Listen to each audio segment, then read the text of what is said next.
Okay, hello. Welcome to this very special live stream where we take your questions on this book, Reliquary of the Dead. Okay, this is the tell-all episode. Okay, this is where you get to ask any question you want about this, and we're going to put a referral link here.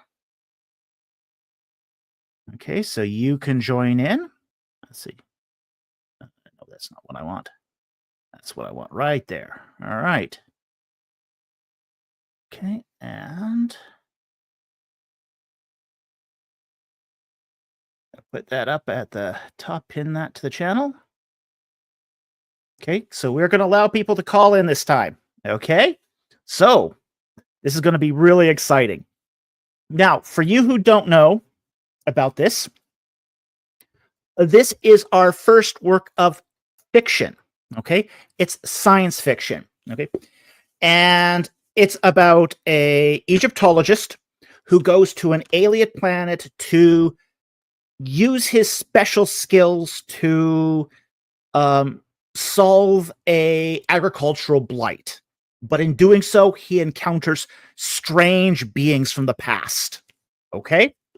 It's a little bit of Dune mixed with Indiana Jones, mixed with Sherlock Holmes. So if you love science fiction and you love archaeology in science fiction, this thing is going to be for you. Okay? So it's a good read, it's a fast read, and we are here tonight to take all your questions about this. Now, we should also mention too that it is a series, and this is book one of the series. The second book is going to be called All the Stars as Angels, and it's going to be released in July 15th. All right. And it's a different kind of book, but it's part of that whole world that we've built here. Okay. So now we're going to be we've been asked the question, why are you releasing two books so close to each other? Okay. And the reason why we chose to release them back to back is because a lot of times people will write the one book, and what ends up happening is that the author doesn't get around to writing the second. So a year or two will pass and people have forgotten about the first book when the second one comes out. Okay? So we also ended the first one with a cliffhanger. So it wasn't really fair that we didn't bring out the second one very soon after. Okay? So we decided to have a catalog in place to show that this is a real series and it's going to be ongoing. That said, cliffhanger would have been illegal if the second book wasn't out soon. It is quite the cliffhanger, but we do resolve the main plot questions of the first book. Okay, so to be fair, it's not a cliffhanger in the sense that we don't resolve the questions. There's just another question that's raised at the end of it. Hey, kitty, especially this cliffhanger. Nice. Okay. So we are going to the second book is coming out in July, but today we're going to be talking about that first book. Okay.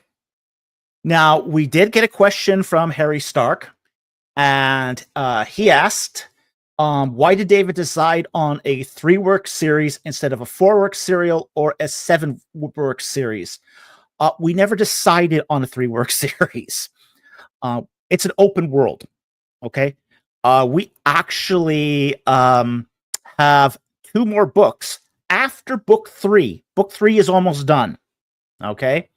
We'll probably be releasing that at the beginning of 2026. But we've also got book 4 and 5 in the works. So,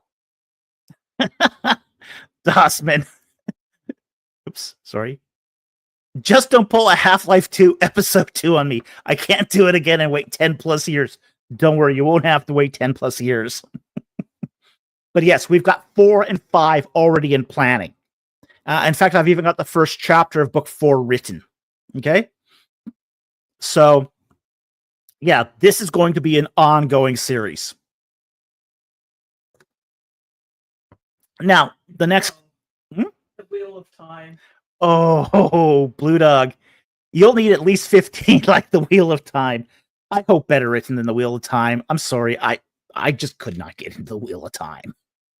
I tried to get into the Wheel of Time, but just couldn't do it. So it was just like, yeah, that was the Wheel of Time was just too difficult for me to get into. So, yeah, it takes time. Yeah, sure. But if you got a Wheel of Time, yeah, okay, you got the time, I guess. Well, I mean, that one was so long that that he never finished it. You know, Jordan never finished it. I mean, it took what was his name, Sanderson, to finish it. So yeah, it's just like Sanderson, I think, wrote the last 3 books to the Wheel of Time series. So yeah, I couldn't get into it. I tried. I really tried. Okay. We do get a lot of questions on the nature of the book. So, one of the things is it a Christian novel? The actual answer to that is no, it's not a Christian novel. It's a novel that is Christian. Now, what's the difference? Basically, the difference is a Christian novel panders to a Christian audience. You know, it keeps the language clean, no sex, no alcohol, none of that stuff. It also tends to have conversion narratives in it, and it's very triumphalistic towards, say, Christianity. This book isn't, okay? This book is essentially takes a Christian worldview and injects it into the fiction, okay? So we do talk about stuff like, you know, there is going to be profanity, there is alcohol consumption, okay? There is scary and horror themes in it, okay? But it's all done with a Christian understanding of how the world works, okay? That's very important. We always want to make our fiction here in accordance to how the world works. So we also have a spirit critter narrative in the book that uses the underpinning of, say, the ancient Near East, which is the same context the Bible uses, okay? So, with that said, you know, Harry Stark asks, does the novel contain Christian allegories or symbols or other literary visual devices? The answer to that's not really. He also asks, does everyone get baptized at the end of the novel? No. Nobody gets baptized in the novel. At least not novel 1. It's arguable if the main character of novel 2 gets baptized.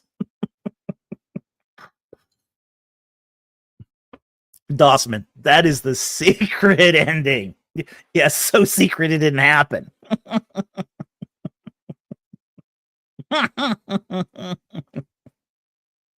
Okay.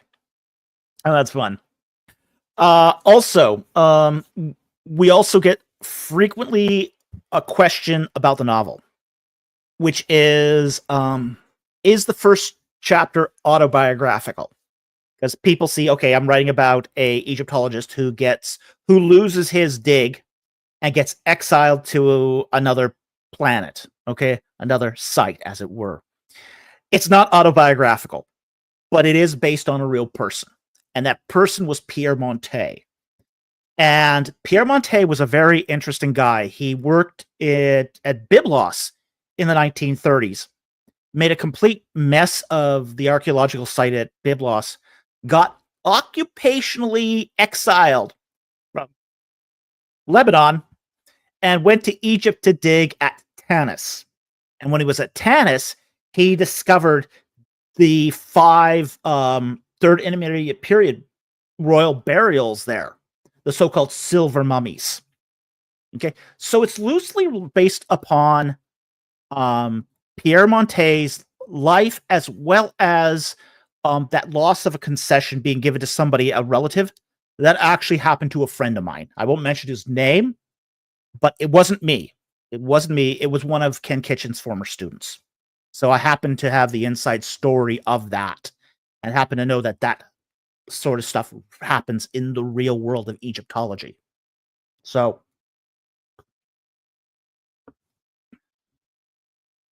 Mama says Pierre Montet. Wow, not super shocking origin, but cool to be confirmed. Yeah, yeah. Somebody, I think it was me. I don't know, was the Haystack or Harry Stark brought up the notion that Stargate's hero might have also been based upon Pierre Montet, which also would have been super cool. But it's also one of those things where it's not surprising given how much drama there was in Monte's life. So yeah, I mean it's a really main character of the second book. Yes, there's a main character in the second book that's not mentioned in the first. Yeah. Haystack says we talked about that and you confirmed he was based who he was based off of. Yeah. So yeah, it's a very interesting little idea there. Okay. Which one?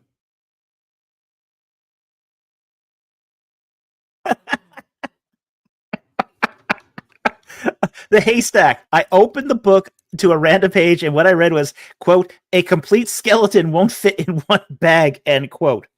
Oh, let's talk about that because that's cool. That's really cool. When you do work in osteology, skeletons are kept in boxes, just like we described in the book, like these shoe boxes. They're not long. They're typically not long. They're longer than they are wide, but they're like these shoe boxes, these cardboard shoe boxes. And inside, all the little bones are collected into specimen bags. And there's usually a bag for ribs, a bag for fingers and toes, bags for small bones. But yeah, it's true that all the bones of the human body will not typically fit in a specimen bag. But they're all sort of put together and held in these cardboard boxes. So that's really, really common in osteology labs. So that's real. Okay. That's actually how it works. Okay. Yeah. Mama says, hint, check out the second book cover. Yes. You will see the main character on the cover of the second book. Okay. Let's see. Any of the early questions here? What is the message or theme of the novel? Another question by Harry Stark. I believe so on mine.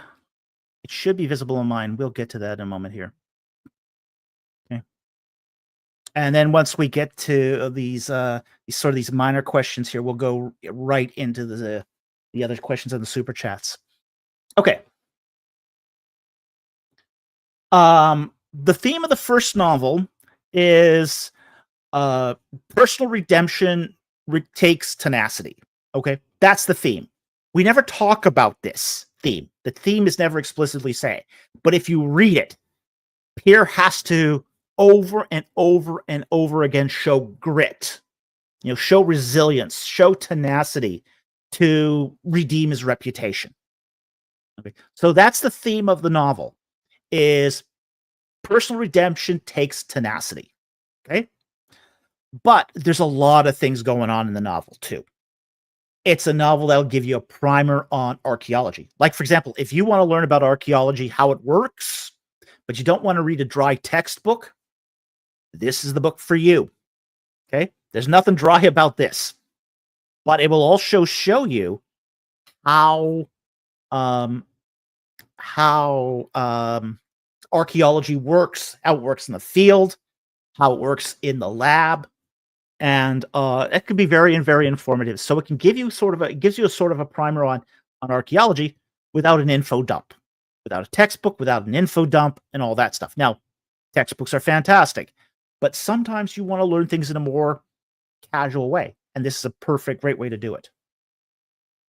By the way, if you've read the book, please leave a review. Okay? Please leave a review because reviews matter. More reviews we get, the more the book is essentially how do I say, gets traction in the algorithm. Whether that is on Goodreads or on Amazon or both. I mean, you can put your reviews on both Goodreads and Amazon. Those are really, really important, and we covet your reviews very, very much. Okay?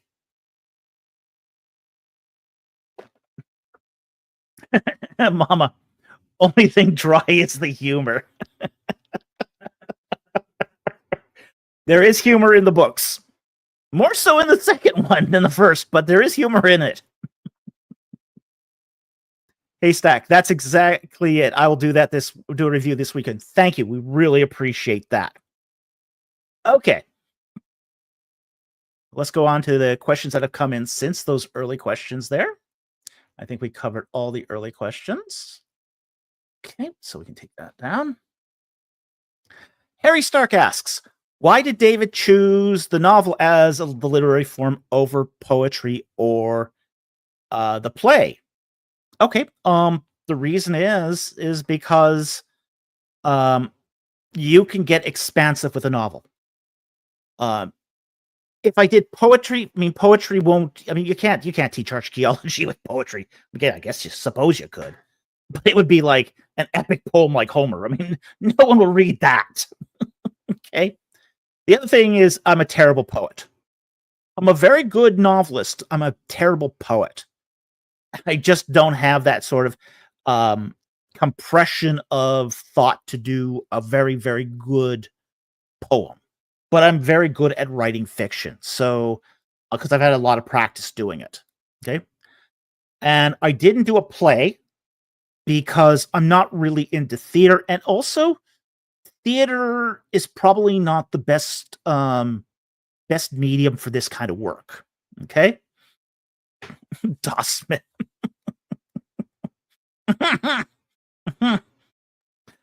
Dr. Falk, not good at poetry. Shocked, to be honest. Oh, my poetry's terrible.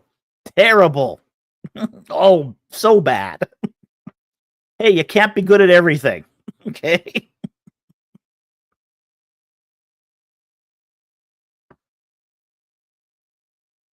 But yeah, the novel was the best medium for doing a work this expansive that covers this many themes and Vogon poetry. Yeah. Yes. Yeah, my poetry is like Vogon poetry. You don't want to read it. No. You'll scream and cry and cower in the corner. Okay. So, that's the reason why we chose the novel, is because we could actually discuss some of these issues, some of the practices of archaeology, the underlying mythology of the ancient Near East in a way that's both expansive and can that readers would enjoy. Okay? And enjoyment, story comes first. That's one of the things we're really, really particular about, is we don't info dump. Okay. We think that it is important that story play a pivotal role before the actual info. Yeah, we also don't proselytize. Yeah, this is again the difference between fiction that is Christian versus Christian fiction. Christian fiction will proselytize. We don't proselytize. Okay, so Dossman, info dumping is just lazy. It is, but you see it all the time. You see a lot of books info dump. So yeah, it is hard not to info dump, yeah. But you do see a lot of it. We try not to info dump because again, info dumping gets boring fast.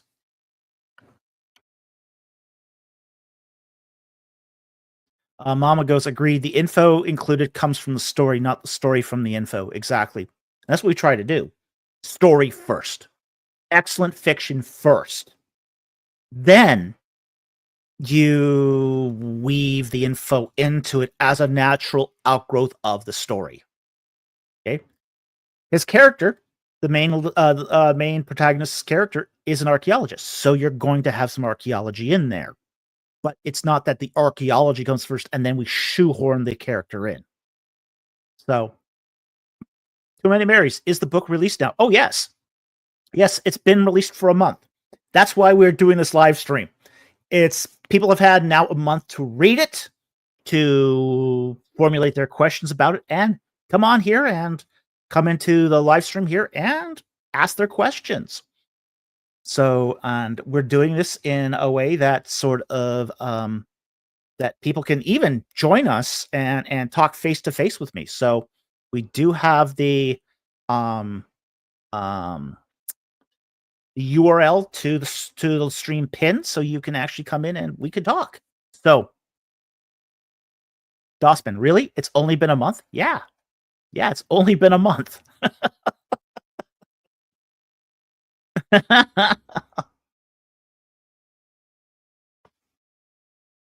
So, yeah, it's only been a month, and so far the reviews have been excellent. The reviews have been absolutely excellent. We had Too Many Marys. What? Wait, what? I pre-ordered the book. You should have had it by now. You've pre-ordered the book. You should have had it by now. You need to go to your vendor and ask, "Where's your book?" Okay? Because if you pre-ordered it, you should have had it already. Okay? So, most of the other people who have pre-ordered the book, some of them got it days before the release. So we had one person who got their book like a week before the release date. So yeah, a lot of publishers have been distributing the book prior to release date just so they get it on time. Dossman goes, yeah, I got my hardcover even before it released. Uriel C says, yeah, I got mine 3 days before the release. Blue Dog, it dropped on my Kindle, no problems. Yeah, Too Many Marys. If you pre-ordered it, go check with your vendor because you should have it by now. Oh, okay. Too Many Marys. Laugh out loud. It is here. The Amazon alerts don't come to my email. Okay, so you got it. That's cool. Okay, we're good. We're good. Okay. All right. So I want to thank Ida, who's become a new YouTube member at the Seth level. Thank you very much for your support of the channel. We really appreciate it. Very, very much appreciate your supporting the channel and the work we do. Okay.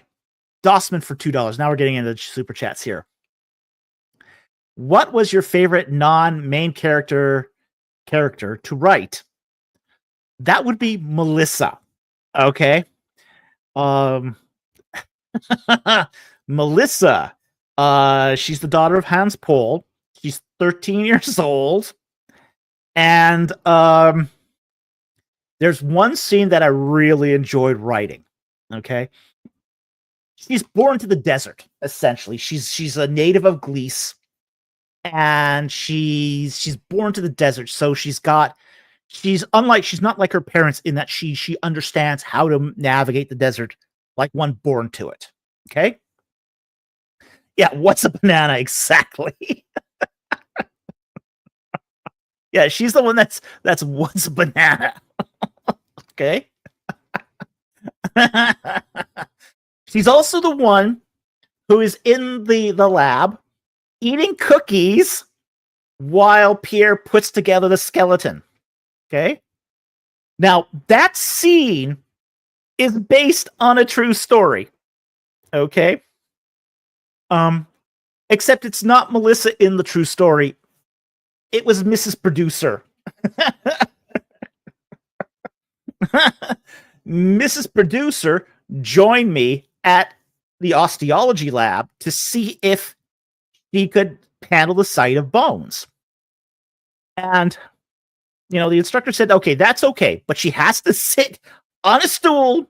She can't touch the boxes. She can't put her feet on the boxes, and she has to treat the boxes with respect.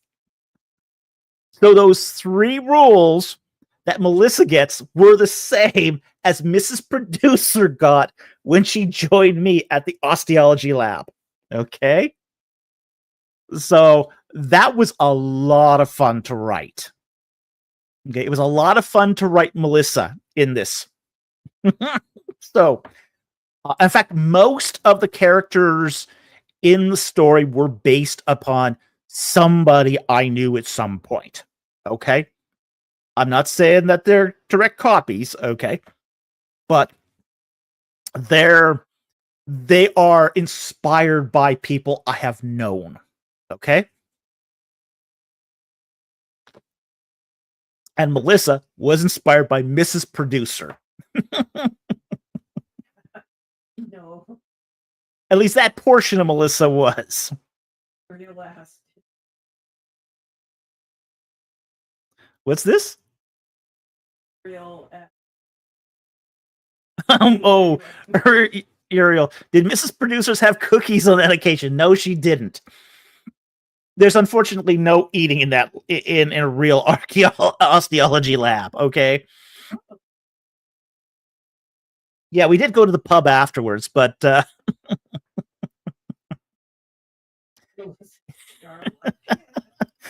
Harry Stark. Wow, Melissa is Kiara-like. Yes, she is. Yeah, but Melissa had a natural hair that just sort of, she could go through a sandstorm and her hair looked totally normal. Yours does the same thing. You go out in the wind and your hair looks like totally normal. That mean it looks all the time. No.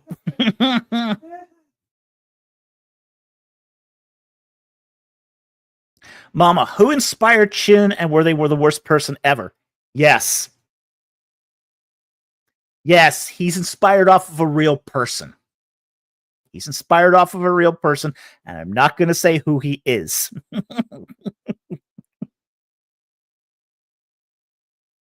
And yes, he was the worst person I have ever met.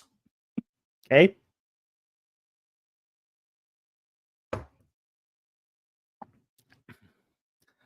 Terry is also inspired after a real person.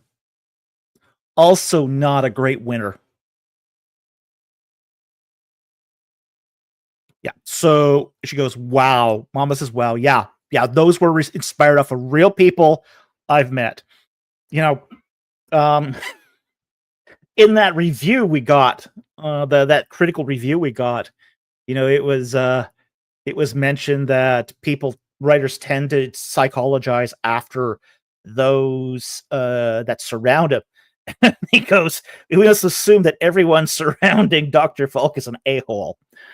And that he needs a hug.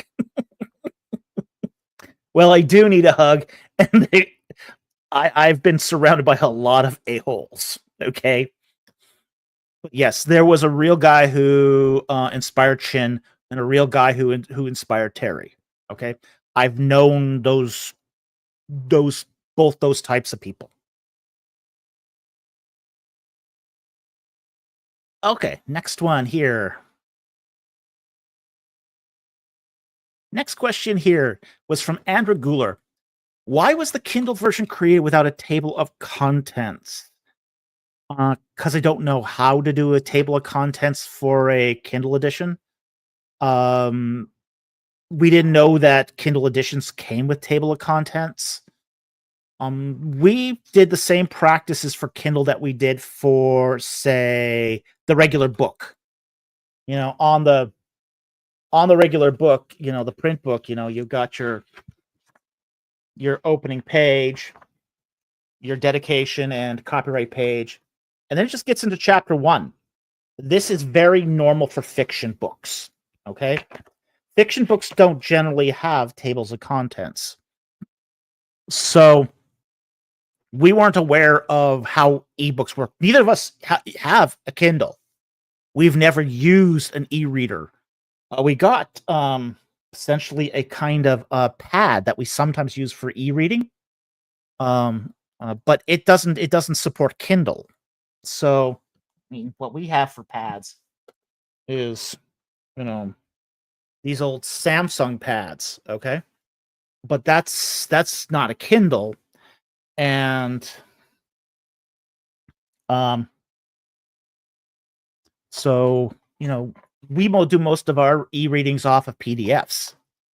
So we were not aware that Kindle would use a table of contents, even if we knew how to put one together. So, but we'll look into it. I don't think we can change it on book 2, but for book 3, we'll look into it and see if we can do a table of contents for that.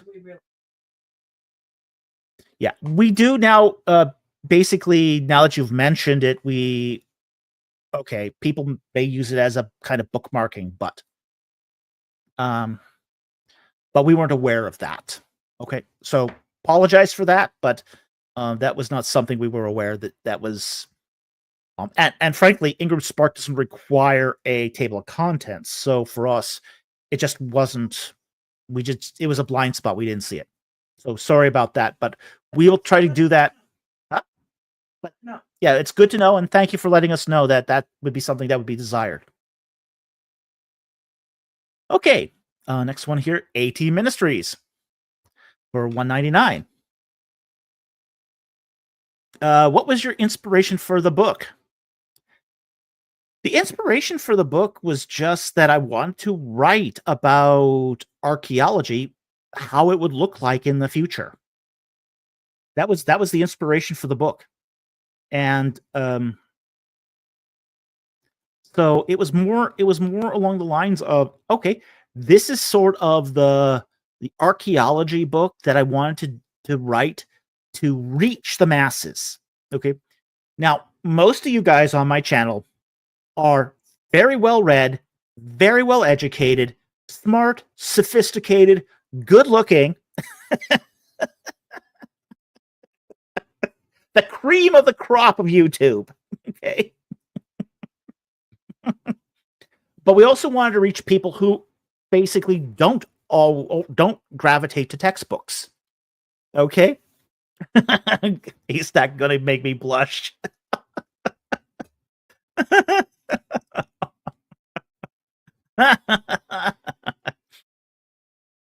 Okay. But we wanted to reach people who are not always going to pick up a textbook. Okay. So, this was supposed to be, okay, how do we communicate? How do we get the hay out of the loft down to the floor where the cattle can eat it? Okay. So, so this is what we wanted to do, is we wanted to make a book that takes a topic as sort of specialized as archaeology and make it approachable. Make it something that the average person can learn about in this really sort of casual kind of way. So that was the inspiration behind the book, is cultural engagement. We wanted to make it a kind of cultural engagement where not only we can communicate archaeology, but also communicate the ancient spiritual worldview, or the worldview of the ancient Near East, as far as its idea of what the spirit world was like. So,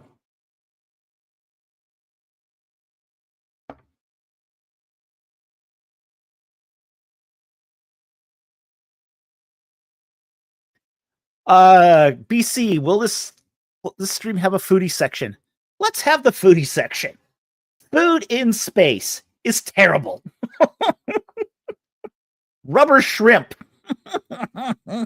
Reconstituted protein made from beans. Yum.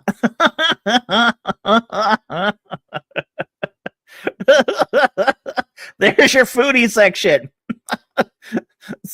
Food in space sucks. Dawson's space food is no good.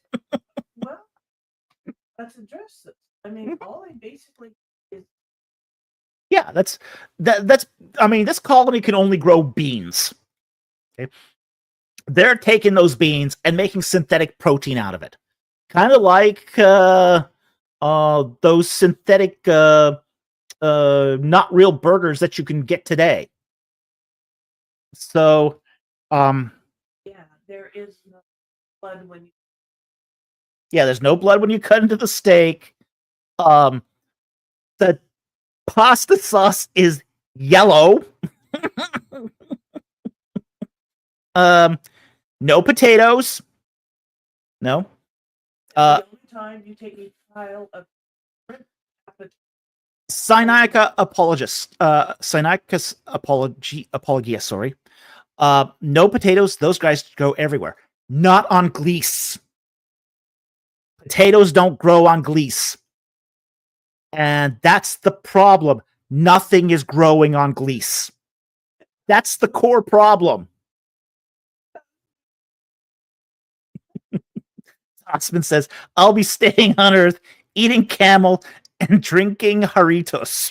Okay. I'm with you on this one. Yeah. Sinaicus apologia. Oh, shoot. That crazy. Oh, yeah. Oh, yeah. That's the core problem of what Pierre has to solve. Is there's an agricultural blight that's killing all the plants off. And even the beans are struggling. You know, they will start the beans and they seem fine. They put them in the ground and they just die. And that's why Pierre is sent. And they've been trying to investigate why this is happening over a 20-year period. And they can't figure this out. Which is why they send Pierre. He's got to figure this out. Because everyone else has failed. And he's the last chance.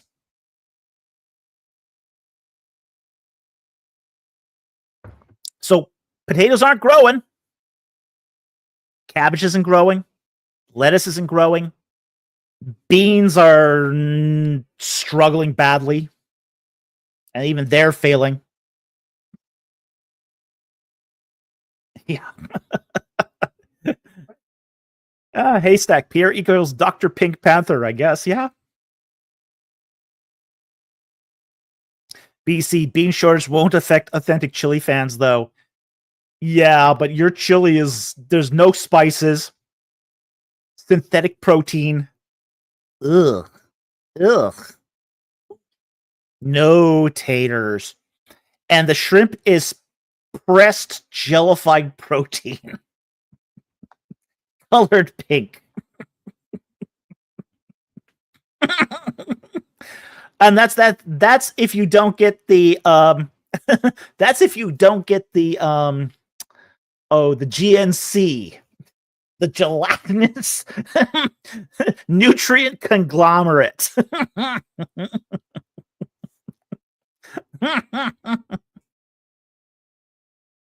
Can't do hydroponics? No. Hydroponics you have to be really careful with. And the hydroponics works somewhat, but at some point, if you want to bring these plants to maturity, you have to give them nutrients. And that's the rub. Yeah, I did change it to GNK. The K is conglomerate. Okay? That's to prevent trademark issues. Okay? Because there's a GNC that would vigorously protect its trademark. Okay? So, and their initials mean something else. So,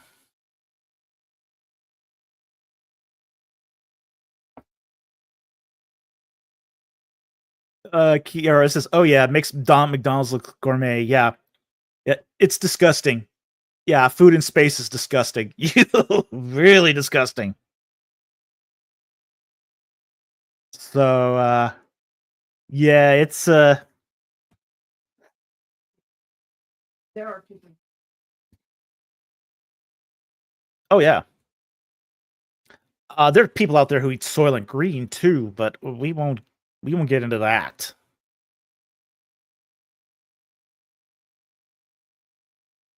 Oh, they actually use GNC the product. Yeah, but GNC, the corporation, has a lot of products. It's not just one. They also do supplements, vitamins. They've got a huge portfolio, and they're a big corporation. So they wouldn't appreciate their trademark being misappropriated and misused. So we didn't use their trademark intentionally.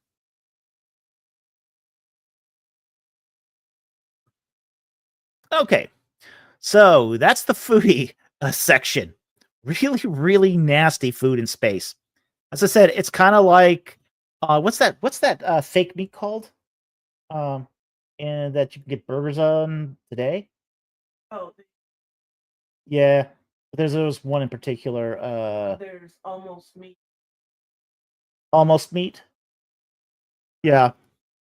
The technology Beyond Meat. Yes, Beyond Meat. That's one of them. So yeah, food in space is very much like Beyond Meat. Okay, it's basically, and it's the same process essentially. It's where you take products like lentils, beans, you remove all the flavor with solvents, and then you break down the protein and then reconstitute the protein into another form and add flavorants into it. Well, in space, they reconstitute the protein, but not great on the flavorants. Okay.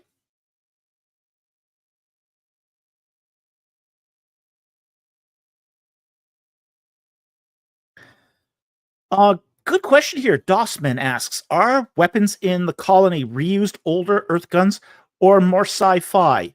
They're up-to-date Earth guns. Okay. So they are guns that have been updated for use on colony life. Okay. So they're not lasers, because lasers are not really a practical weapon when we get right down to it. Okay. We don't do blasters or any sci-fi weapon like that. They're using 9mm handguns and sniper rifles and assault weapons. Why? Because they work. They work. They're fit for purpose. They can be easily used in a colony setting. Okay, but they have been updated with technology. Okay, so they have, for example, there is like for example, a pistol, a 9mm pistol that has a safety grip on it that identifies its owner and rightful user by the safety grip. BC, in space, nobody can hear you shoot.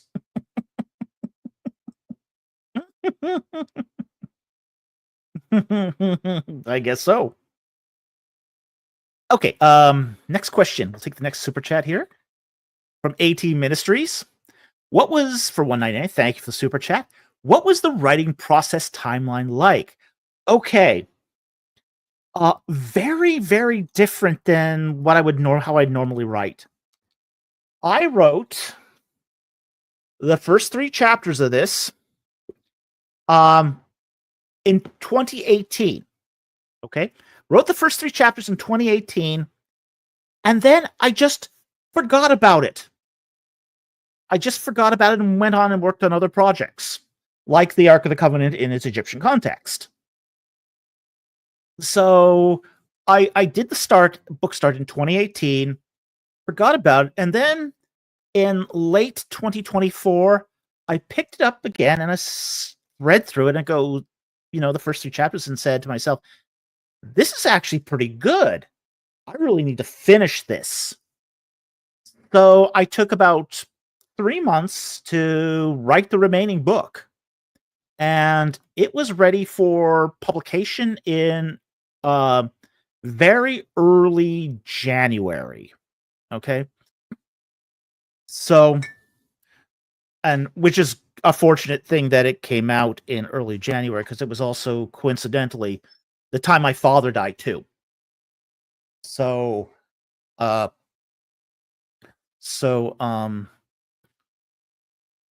it was one of those things where, it just happened to be that I finished the book coinciding with the death of my father. So but I had it done by that point, fortunately. So, so yeah, it was a weird writing process for me, because normally if I stop working on a book, I just stop and don't pick it up again. So this is the first time I've actually done a novel start and then picked it up again and worked on it until it was complete. So, I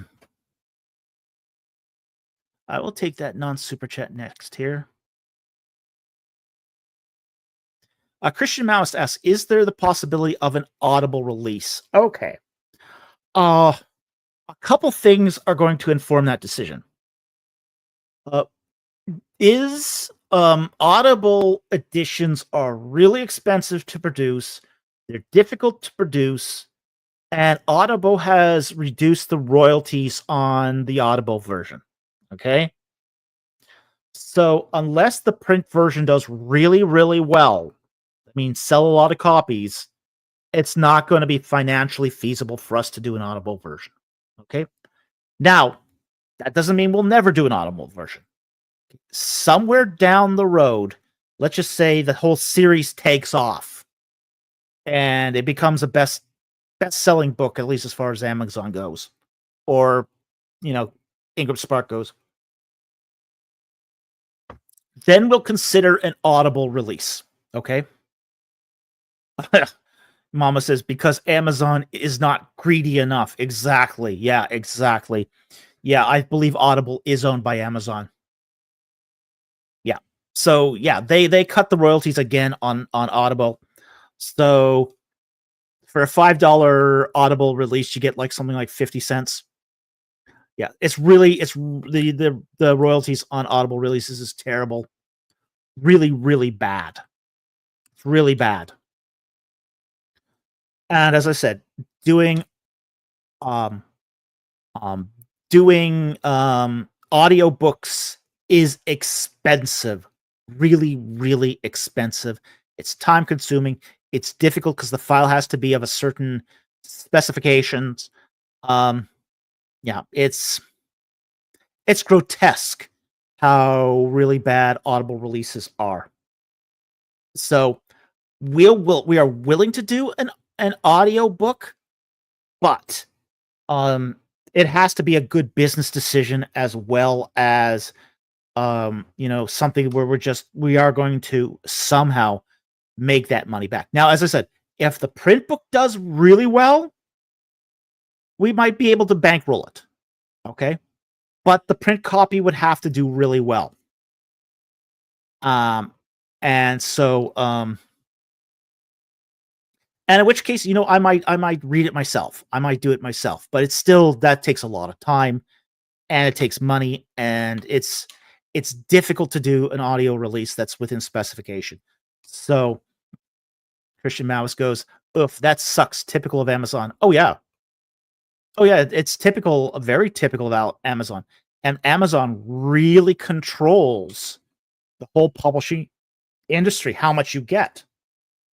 Like, for example, I think we do the best off the soft cover. I think on the soft cover, let me just get the exact numbers here. What happened this year that makes it even worse is that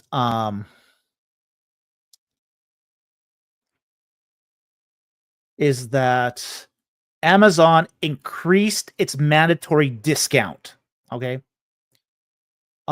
If you want to sell on Amazon, you have to give, like last year, 2024, you could discount your book at 40%, and Amazon would still represent your book. 2025, that they increased that to 55%. So you have to discount your book to 55% in order for Amazon to represent your book. So what this means is that people had to raise the price of their book, and even then, they're not getting back what they lost as a result to Amazon.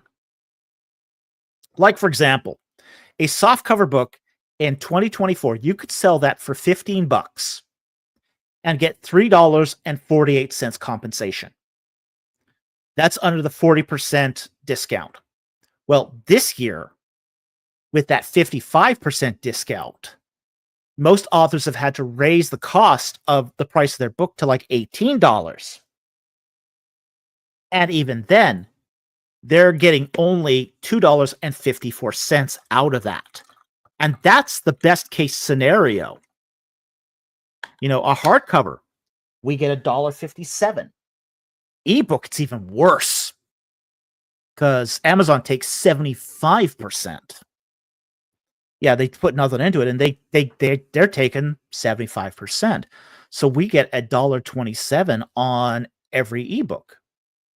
So Amazon has been really has really punished the authors.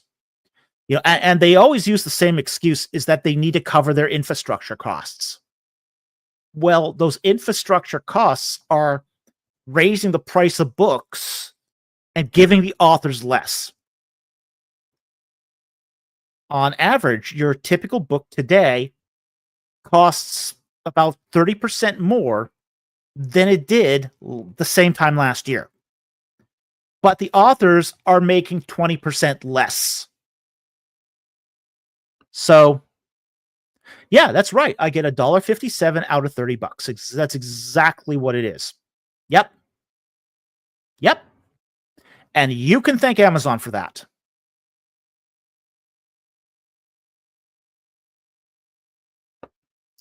Mechanique, thank you for the super chat. Unfortunately, we're not taking any Ancient Near Eastern questions tonight. So, unfortunately, we want to thank you for that super chat, but we're just not doing that tonight. So, just want to let you know that no Egypt questions tonight or Bible questions unless they relate to the novel. This stream is just about the novel. But yeah, Mama, yeah, that's exactly what's going on here. Is yeah, I get $1.57 out of $30.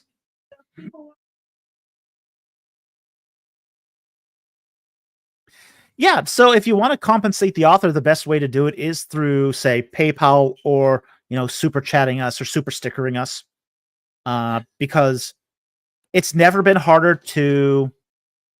It's never been harder to make it as an author these days.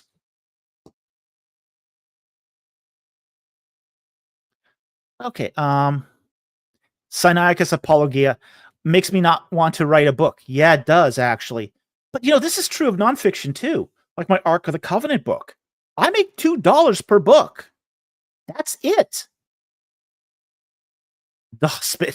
My $2 super chat is about the same as your royalty. Holy cheese. Yeah. Yeah. You wouldn't think that, but yes, it is. In fact, in some cases, it's more than the royalty. Crazy, but that's the way it works. So if you write a book, you're not going to get rich off of it. What's going to happen is you're going to, if you're lucky, you're going to be able to, and really lucky, I mean, really lucky, you're going to be able to maybe renegotiate a reprint right, or if all the stars align, you might get a movie deal to turn your book into a film. But very, very rare that books make it to that level. Okay, very few books make it to film. So, but there's no money in writing books, just none. You do it for the love of writing books and having people enjoy your stories. Okay, that's why we're doing this. We're doing this because this is not a moneymaker for us. Never was a moneymaker. Was never going to be a moneymaker. But what it was going to do is a way for us to interact with our community and for people to have fun reading it. And also, to be honest, to interject some good, wholesome fiction back into the publishing industry. Okay, into the publishing world.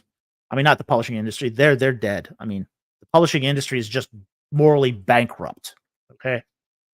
And I won't even say what's getting published today because that's not PG-13. That's not even R-rated.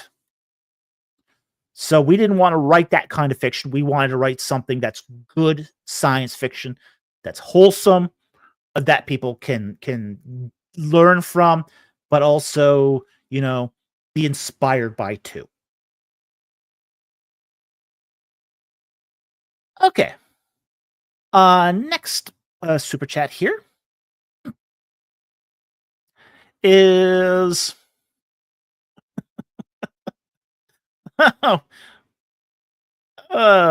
just take that comment. Sinaica says, "Never say never.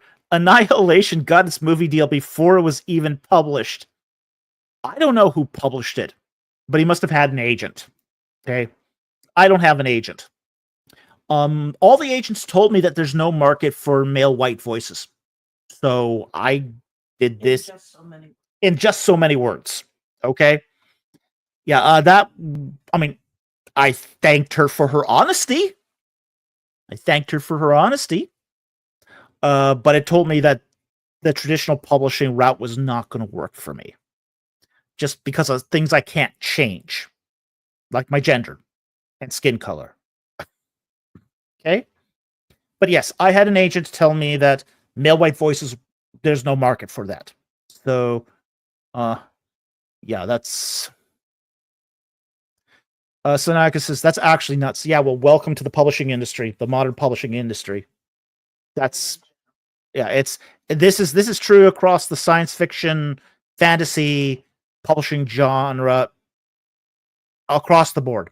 It's across the board. In fact, no man has won the Hugo Award, which is the main award for science fiction novels, in 13 years. Okay? It's all been...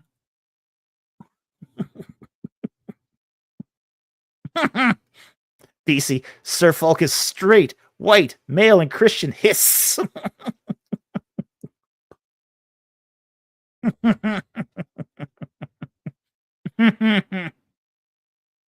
But that's how the publishing industry reacts to male authors these days.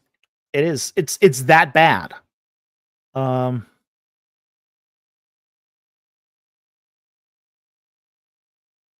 So that's why we decided to go the independent route as far as publishing.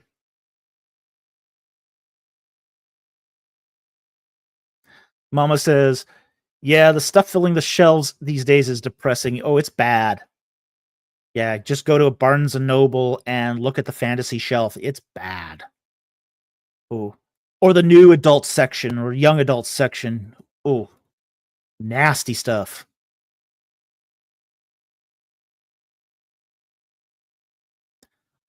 Uriel C, are publishers just trying to get woke cred? Well, in many respects, those who work in the publishing industry are woke. Okay. It's the publishing industry, first of all, it's 80% female, and it's been that way for a long time. Jobs in the publishing industry are incredibly low paid. Okay. So these are people who are living off of mommy and daddy in order to work in the publishing industry. They have to subsidize their... they're not independent people in the publishing industry. They're subsidized by their parents to work as agents, as editors, as within the publishing industry. So there is, and on top of that, most of this work takes place in New York. So it becomes this toxic mix where woke politics dominates. Mama, yep, they are the problem. Ugh. Yeah, exactly. Yeah. Dossman, dang, Dr. Falk bringing the truth fire. I wish it weren't so. All right. The next super chat here is from AT Mysteries for $4.99. He says, "Very happy and proud to see the success of the book. May God bless you and the series." Well, thank you very much.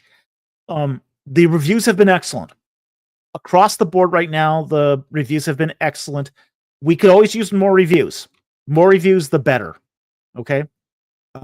We do need many more reviews, but the ones that we've received so far have been absolutely excellent. They've been delightful. We are very grateful for our readers who have read the book, who've enjoyed the book, and who've written really nice reviews. We're so thankful for the people who've read the book. It's just been great. BCAT paid 2 royalties in 1 super chat. Oh yes. Yes, he did. That's how bad the royalty situation is on these books. Okay? It's really depressing when I think about it. Because it's unless your book just sort of takes off, and independent publishers don't independent publishing doesn't usually take off quite like that. It can, usually in 3 to 5 years, and you've got a 20 book catalog. Books can take off at that point, but instant success is not something you get as an independent author. BC says, I'm hoping to get some free time soon to read and leave a review. Well, I hope you do. Thank you so very much. I really hope that you do that. Okay. See next here. Way back up.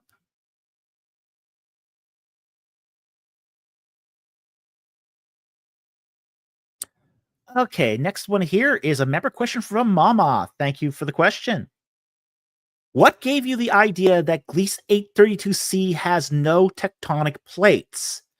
Mars. Mars does not have tectonic plates.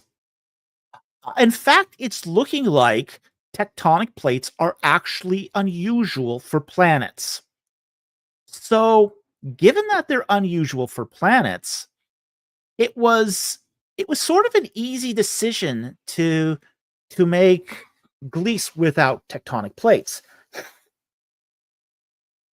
Earth is very geologically active, and we didn't want to make Gliese like another Earth. We wanted to put Gliese in sort of that middle range of, say, first of all, it's a Goldilocks world. It's in a Goldilocks zone in the solar system, but it's like other lifeless planets, like Mars, like Venus.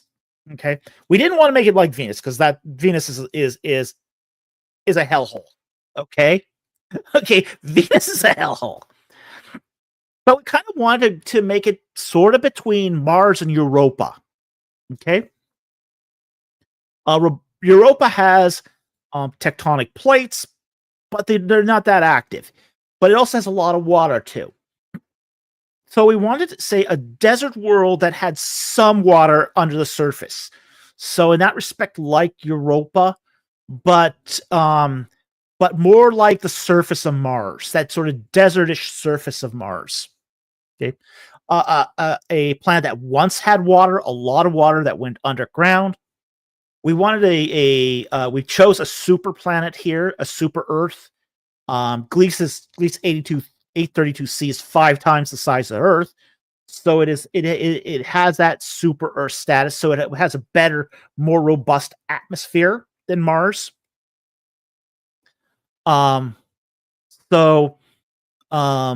We just wanted to make sure. We just wanted to say the plates to have cooled enough that it wouldn't have tectonic activity. Okay. So we want to make it more like Mars, even though it was, say, a super Earth.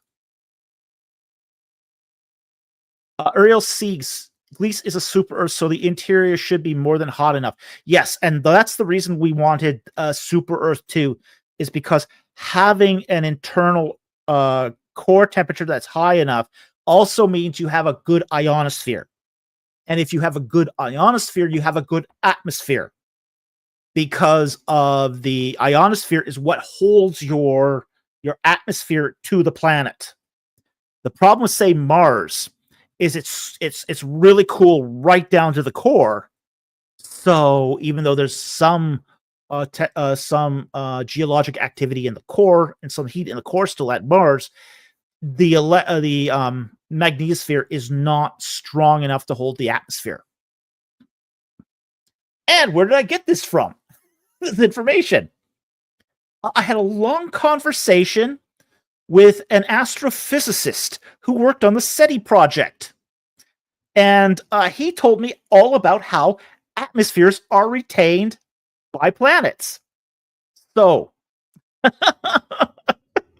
I met this guy at a Baycon, a science fiction convention.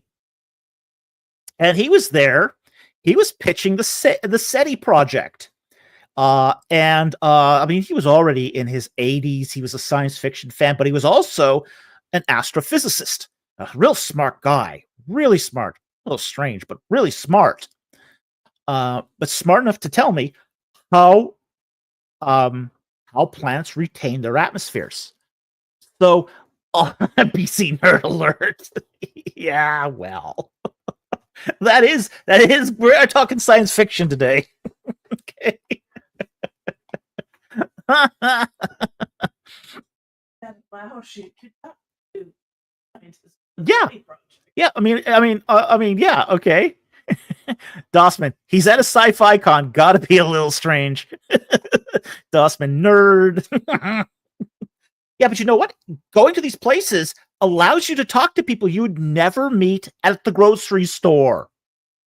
When was the last time you met a scientist from the SETI project at a grocery store? Not very likely, unless you happen to be somewhere in Arizona or wherever that is. But yeah,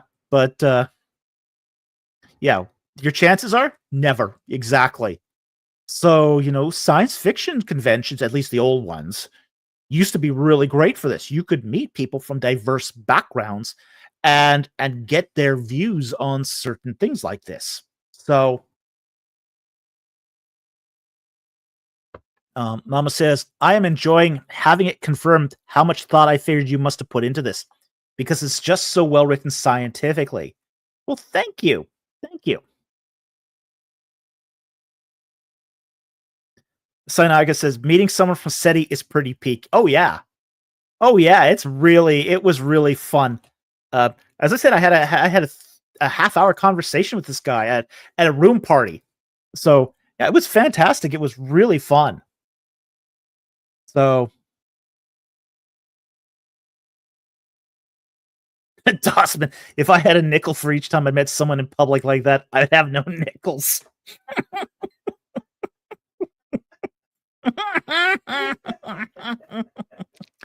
Yeah, that's pretty much it. We get right down to it.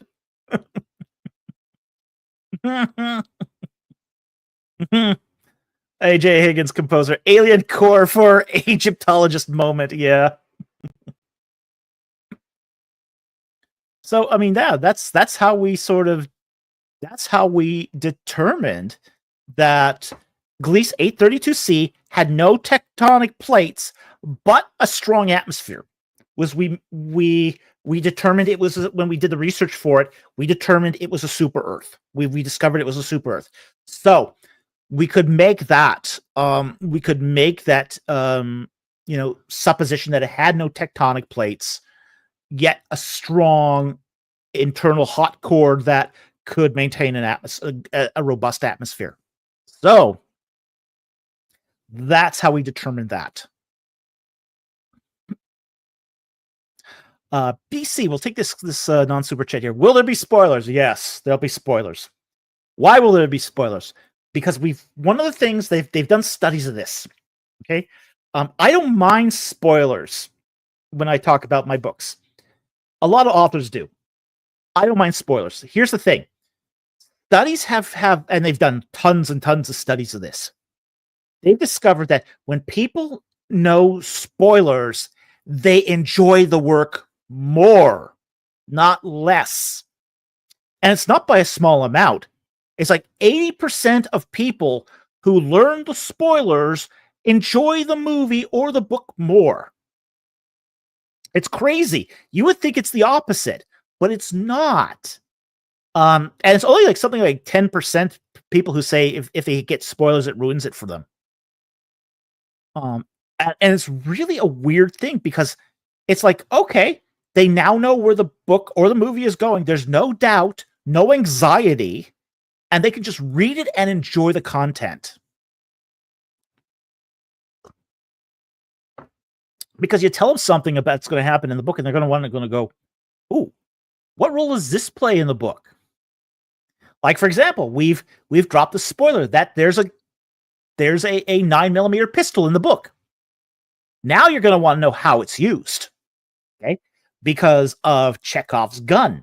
Now, Chekhov's gun is a writing device that if you introduce a gun into a story, it's got to be used by the final act. Okay? So we introduce a gun, a pistol, in the story. Now you got to find out how it's used.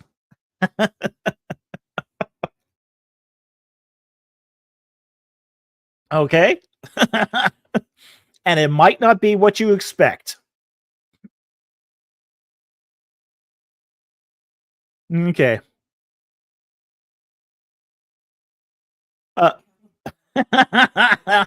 Dosman, what caliber was the rifle? I need to know. I didn't specify the caliber of the rifle, but I'm assuming it's a 30-08. Okay? Or 30-06. In that range of caliber. It's a rifle. It's a rifle.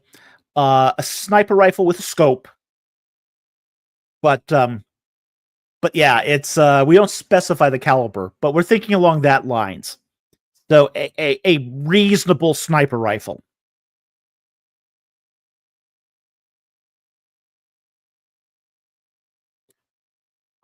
That is very true. Yeah. BC comments here. Seeing how the spoilers relate is like bumping into an old friend. Oh yeah. And we should be aware too that we do a lot of foreshadowing. Okay. The book, I mean, we go crazy with the foreshadowing all over the place. And in many ways, you don't even see the foreshadowing coming until it hits you. But you go, where does that come from? And then you remember, oh my gosh, that was foreshadowed like chapters ago. It's even worse. It's even better than that because we got foreshadowing of the second book in the first book. Everything is foreshadowed. We don't leave anything to chance. Nothing in the book is left to chance. It's all been foreshadowed. Dossman says there's a lot of it. Oh, yeah. Yeah.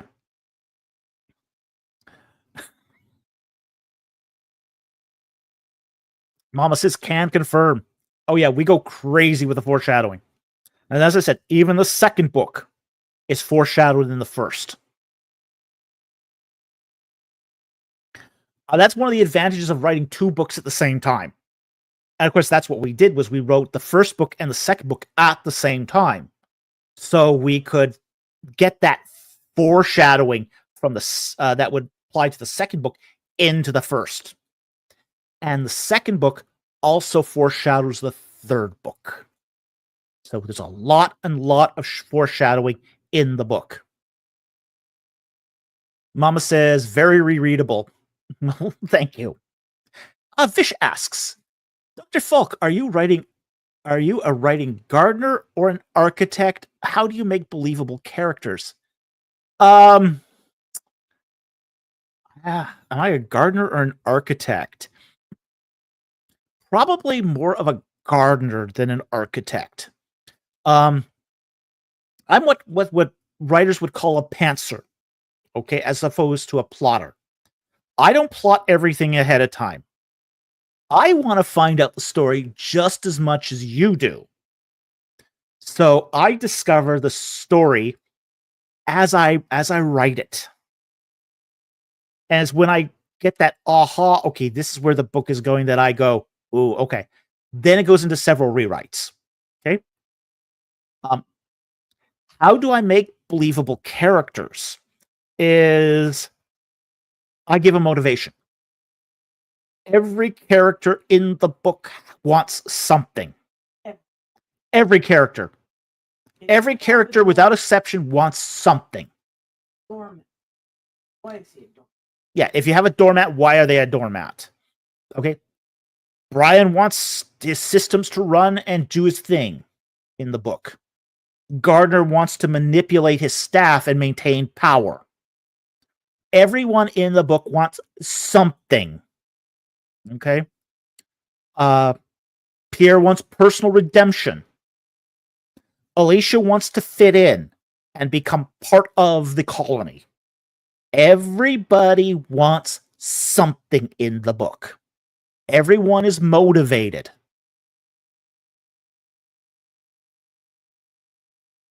So, Sinaiticus Apologia. Might have missed this one, but any alien organisms on Gliese? I'd imagine if it was remotely habitable, there would be at least bacteria. Yes. There was alien life on Gliese. Read the book to find out what kind of alien life, though. Okay? Okay? So, Dean asks, do you think that good stories need to subvert expectations or be original, or can classic tropes still be good? I think classic tropes can still be good. In fact, I think that if you do genre fiction, you do need to, you do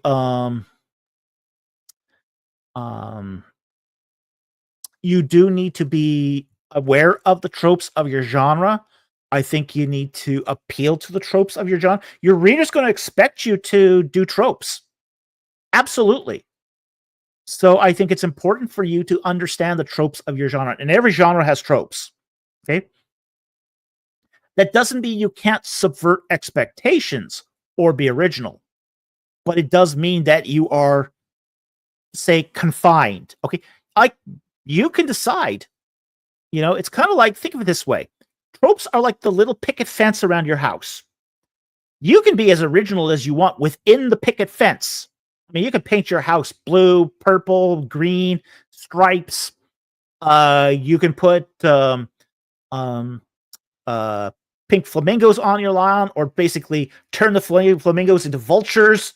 Okay? You can be as original as you want within your picket fence. But if you go onto your neighbor's yard, yeah, there's going to be a problem. Okay? It's the same for fiction. The tropes are your picket fence. Stay within the picket fence. Okay?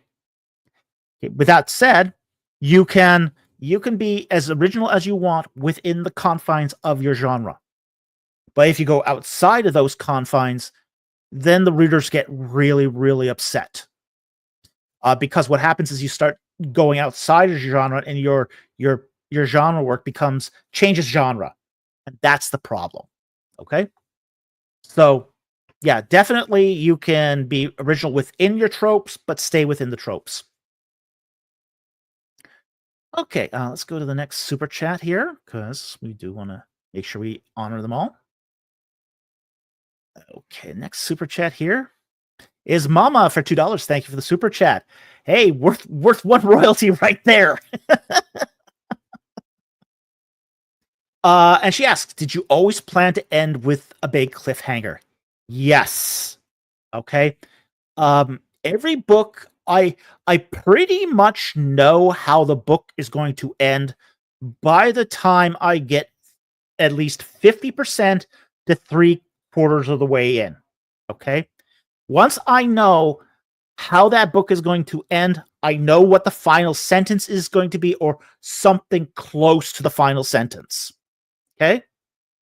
And at that point, I write the ending. Okay. So the book one was always going to end like that, because I wanted it to end on that particular line. And that line has very dramatic impact. Really dramatic impact. If you've read the book, you know what I mean. That ending line is really in your face, and even though it's a cliffhanger, it's also really final too. So it wraps up all the major questions, but it does it in a way that's supposed to startle you. Okay?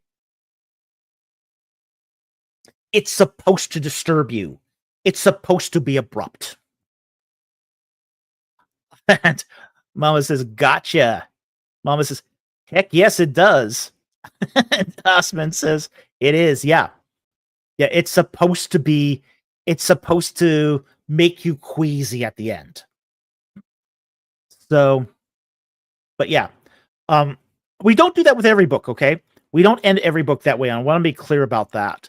That was something that was particular to this book because that's what the story called for. Okay? We don't just go, oh, yeah, I think I'm going to end this on a cliffhanger. No, we don't do that. What we do is we pay really, really close attention to the story and then write an ending that's appropriate for the story. Okay? In the case of book 1, yeah, the appropriate ending was a cliffhanger. Book 2, we ease the reader back out of the world. And it's book 2 has a more thoughtful, reflective ending. That's just yeah, that's just yeah. They don't. Yeah. That's yeah. Dossman goes, okay, good. I can't handle too much cliffhanger. Laugh out loud. Yeah. That's the thing, though. You know, you don't want to write a book that's intentionally a cliffhanger. If that's what you're going to do, then you shouldn't. You're probably not going to satisfy your reader, and you want to make an ending that satisfies the reader. You don't have to make your reader happy about the ending, okay? But you do have to have an ending that satisfies the story, okay? That makes sense within the context of the story.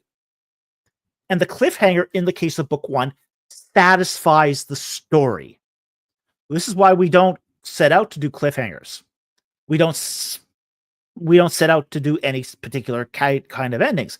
Happy endings, sad endings, bittersweet endings, cliffhangers.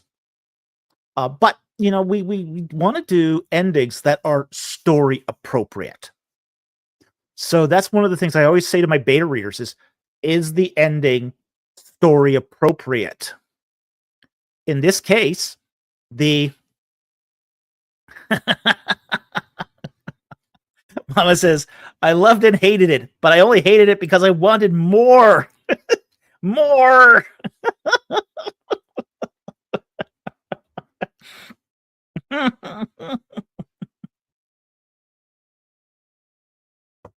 Yeah, in book 2, we ease you out of the climax. So there's no cliffhanger at least not a real cliffhanger at the end of book 2, because we do ease you out of the story world, with proper reflection. Okay. But Kiara says, I was like, you just stopped. Yes, because that's what the story demanded. Yeah. That's what the story demanded. But yeah. All the major questions of that were answered. Dossman closes the book cover. Curse you, Dr. Folk. You have made me pre-order the next one. It wasn't the intention to get you to buy the next one. That wasn't the intention of it. It was just a good way to end it.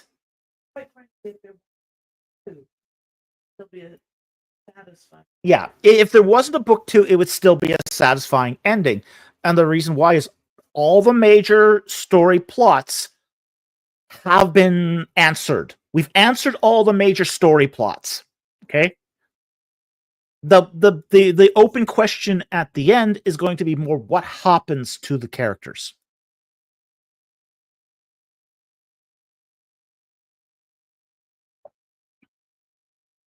Blue Dog. I thought it was a bad digital download at first. Laugh out loud. Dossman. Exactly. I need to know. Book 2's coming out on July 15th.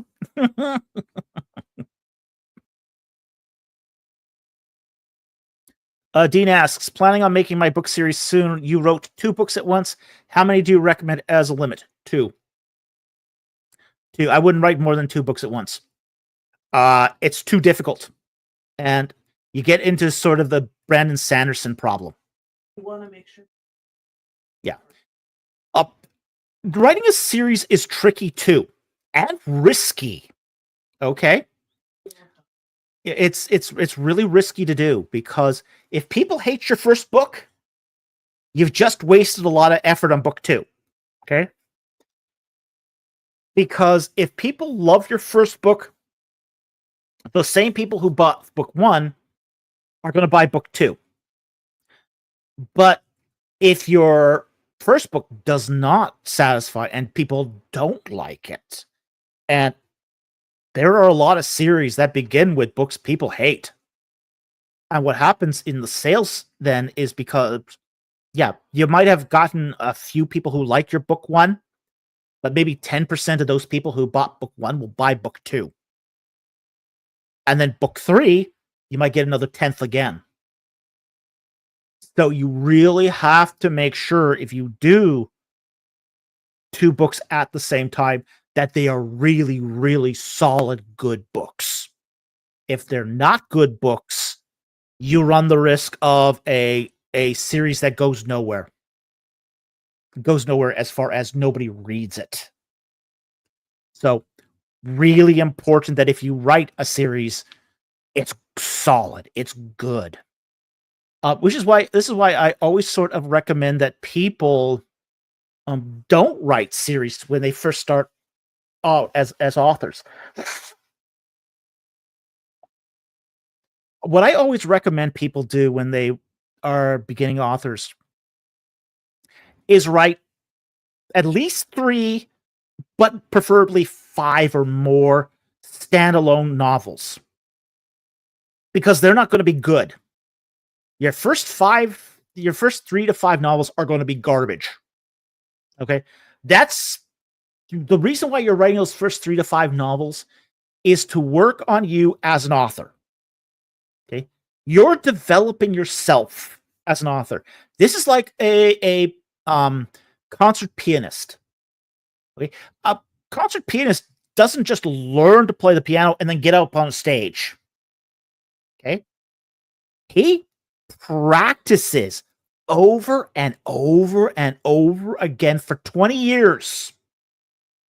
Then he gets on a stage, because he's gotten all the garbage out of his system. He's refined his craft. Writing is no different. You've got to get the garbage out of your system the only way you can do it is write. Write book after book after book after book. I'll be honest here. My first 3 books were trash. They were trash. And Mrs. Producer is laughing right now because she's read one of them and she knows it's trash. Okay.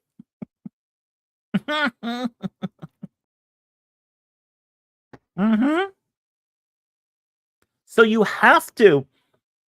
I mean, technically, this is my 4th novel. Now, I've written a lot in between as well. Okay, so this wasn't the only. I didn't only do 3 books. I did a lot of other writing. I did about 50 book starts as well.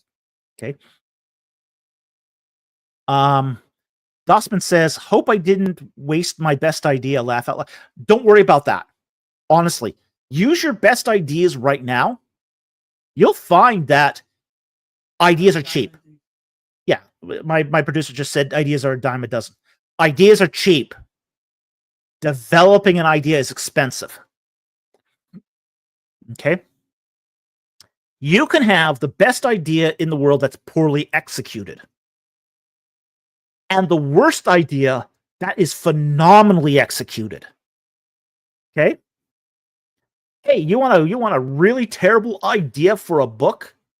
Vampire Smurfs. I bet you somebody could write that in a way that is a phenomenal piece of fiction. Oh, now I want to do it. Oh, no. Now Mrs. Producer wants to write the book on Vampire Smurfs. Okay? Dustman goes, I have to stop you right there. That sounds amazing.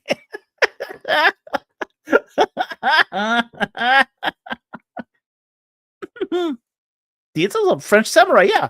Another terrible idea. But it's not the idea that's good. It's the execution that's good. Ideas are super cheap. So many ideas are found in books. Okay. What? Blue Dog. Have you ever read the Bunnicula books with the Vampire Bunny? Yes, I have. Those poor carrots. Poor carrots. PC Alexander the Great, Smurf Hunter.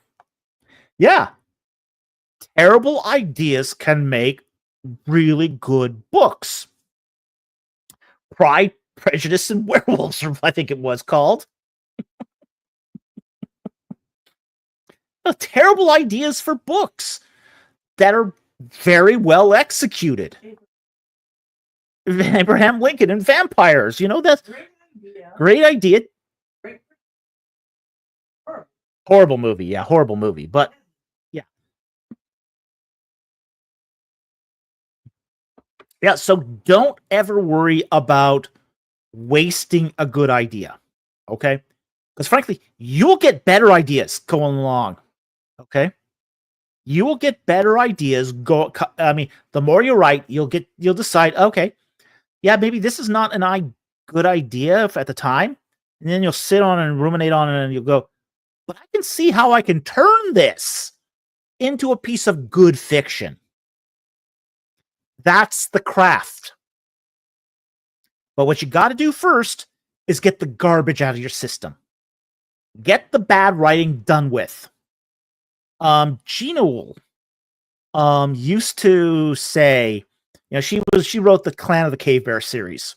And they're these huge, thick novels about Cro-Magnon Man. Okay. She used to say in interviews that you had to write 1 million words to get the garbage out of your system before you start writing good stuff. Okay. 1 million words. Okay. That's a lot of novels. That's a lot of books. But she sort of practiced what she preached here. She wrote a lot of books that she just wrote and then threw away. But her Clan of the Cave Bear series is very well done.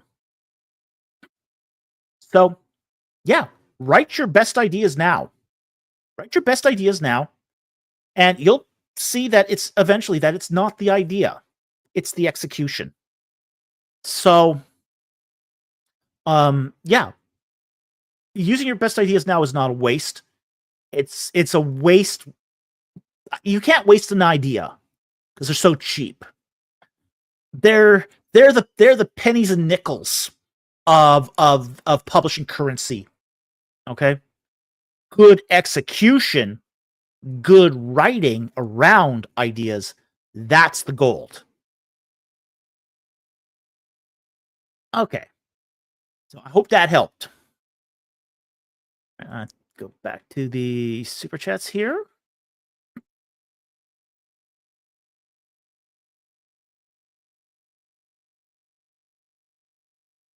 Okay. Let's see here. Okay. Plates. Cliffhanger.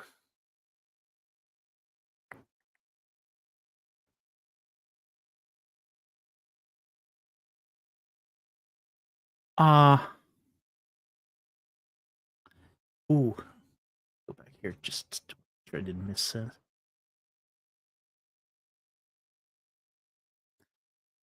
That's a good question. Really good question. I'll make sure it's in order here. Okay. Let's see it. There it is. Mama question. Did you know how awesome Ma'at would become in book 2 when writing book 1? No. No, I didn't. I never intended Ma'at to become a I won't give too much away here, okay? I didn't intend Ma'at to be a recurring character. Okay? Yeah, he was not supposed to be a recurring character. Okay? But yes, I did not have that intended in mind. It just happened. But I won't tell you how he became so awesome.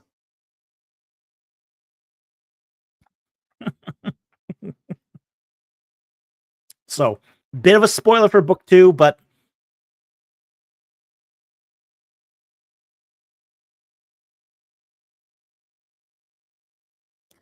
all right, next one here. What's that?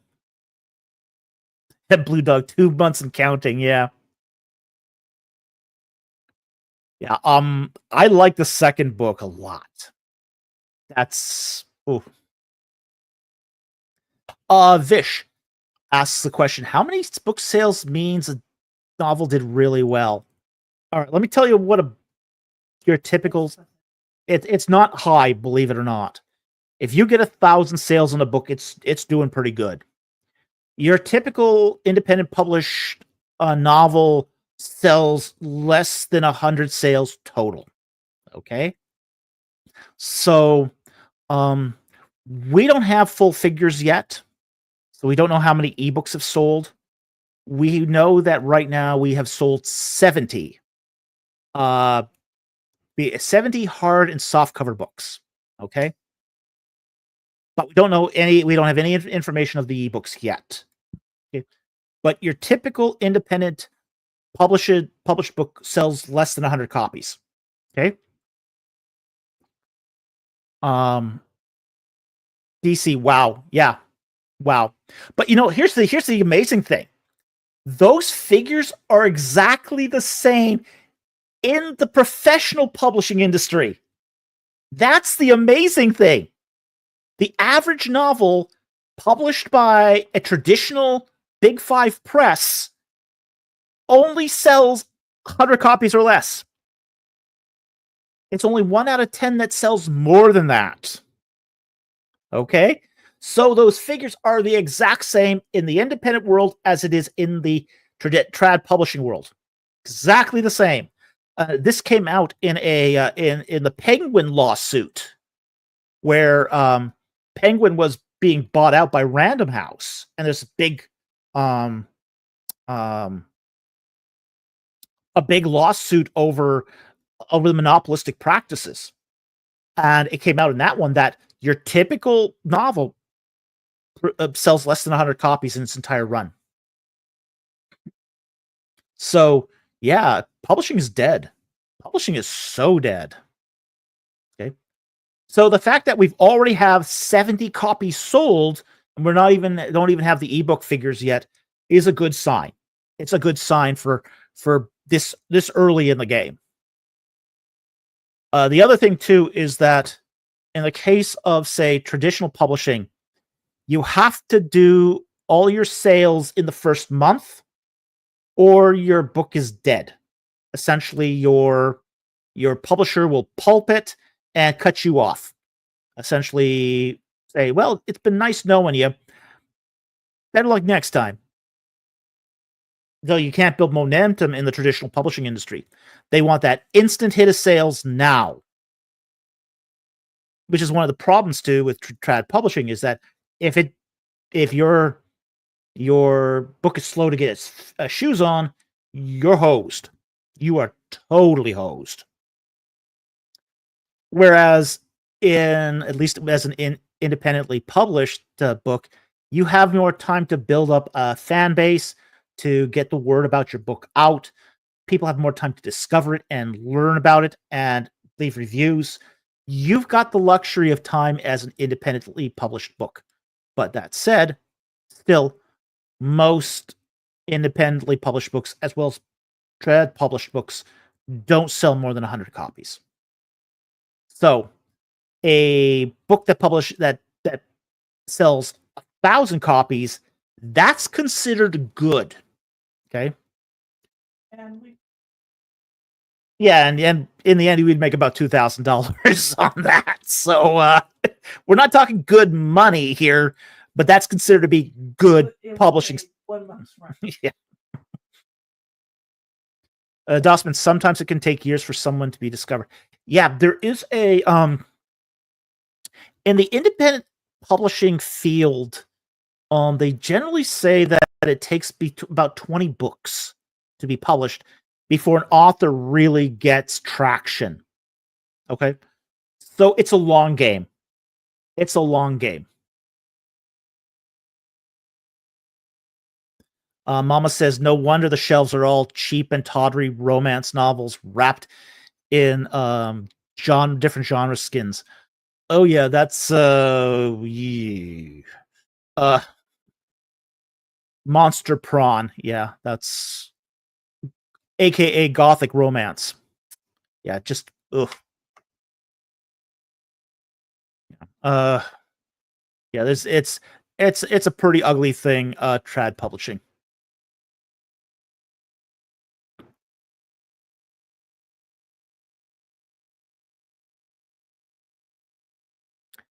Okay, let's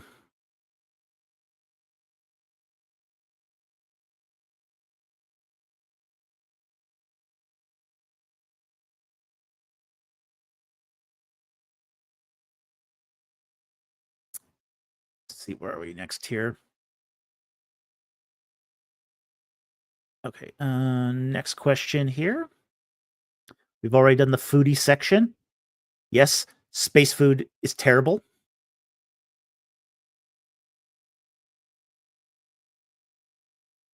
Answer the gun question. Okay, another mama question here for $5. Thank you for the super chat. That's 2 royalties. Awesome. Awesome. We probably made more off the book. Yeah. Oh yeah.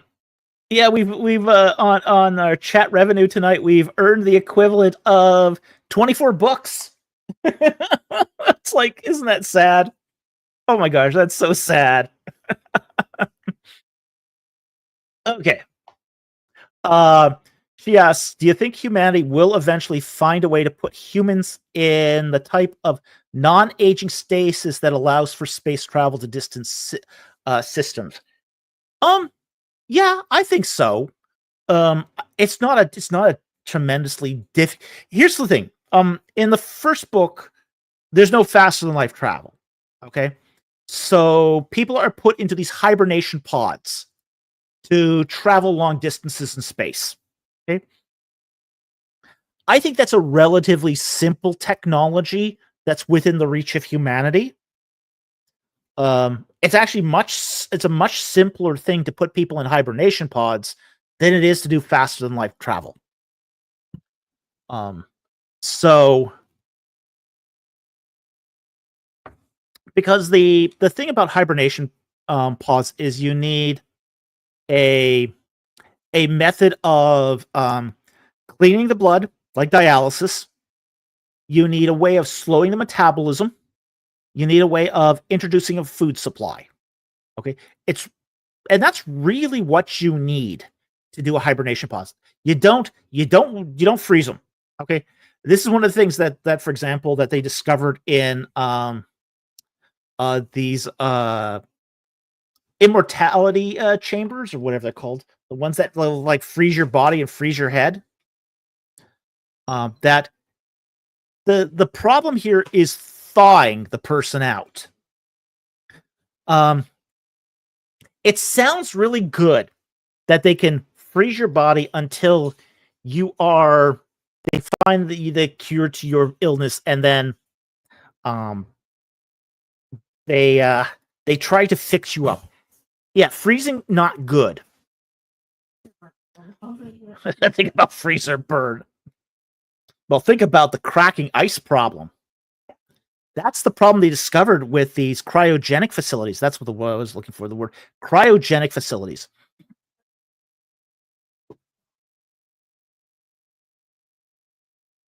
Yeah.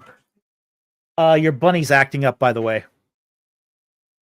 So, yeah, the problem with the whole cryogenic thing is if they freeze your body, the thawing is not an unstraightforward process. If you've ever done this, you take an ice cube and you drop it into a glass of water. First thing you hear is a crack, a loud crack, as the ice cube splits in half. Well, they discovered when they were thawing out brains at these cryogenic facilities is that brains do the same thing when they're thawed. They crack in half. Ooh, ah, ugh. That's a life-ending moment, even if you're yes, the bunny is misbehaving. Mama, whenever the bunny's misbehaving, it belongs to Kiara exclusively. It's because when she misbehaves, it's because she's not watching the bunny at that particular moment. The bunny's very well behaved when she's watched. Okay? It's when she's not watched that she tends to misbehave.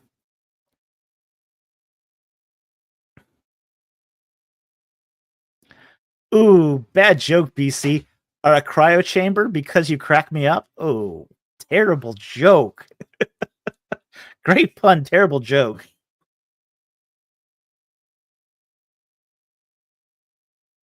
Okay. But yeah, that's what's I'm a Murney alert. Yep. But that's what happens when you thaw a brain in from a cryogenic freeze. Is it quite literally cracks in half? Ick. So we kind of figured that cryogenic preservation, it's not going to be viable for space travel. So we figured a hibernation chamber where, say, people's vitals would be reduced, their metabolism would be reduced, their heart rate would be reduced using pharmaceuticals. And then you could ease them out of that too by reducing the dose and tapering off the dose. Okay, so as long as you've got the metabolism reduced, the amount of aging that happens during that process is limited. Okay, it's limited. You're slowing down the whole metabolic cycle, and we do know today that a lot of aging is caused by the side effects of metabolism.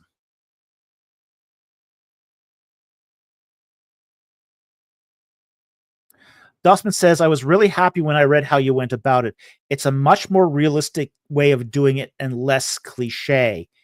Yeah, it is. And we want to make space travel in the first novel very realistic, how it would be if man was actually able to do it. Oh yeah, BC, pump them full of antioxidants too. Yeah, there's a lot of ways you can do this. There's not one way. In fact, there's a guy who's been looking at this not from the perspective of, say, hibernation, but through longevity. You know, this is a guy who wants to try to achieve immortality. A guy by the name of de Grey. What was his name? First name? Do you remember? Aubrey de Grey. Yeah, he seriously is trying to do immortality, and he's looked at a lot of the factors that causes aging. You know, and he treats it kind of like a software engineer, but yeah, he started off as a software engineer, but he really wants to, achieve the process of immortality. But a lot of what he's sort of come up with has probably more application for space travel than it does for actually achieving immortality. So a lot of the ideas I got for hibernation chambers, came from the research of Aubrey de Grey.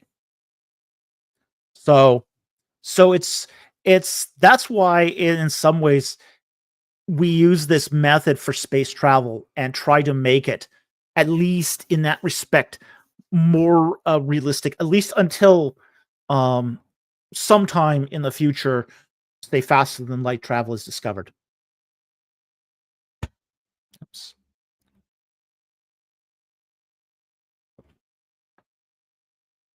Uriel C. I like the way you worked AI into the story. The mega AI is an interesting concept and integrates modern social discussions into the book. We go even more into this into book 2. Okay. If you like that in book 1, we go even further into book 2. So you'll love book 2 if you like that discussion in book 1. Tossman.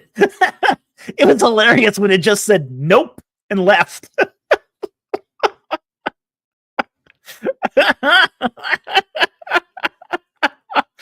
Nope. Yep. Yeah, it did. And from I gathered from the beta readers, it shocked the beta readers as much as it shocked the settlers.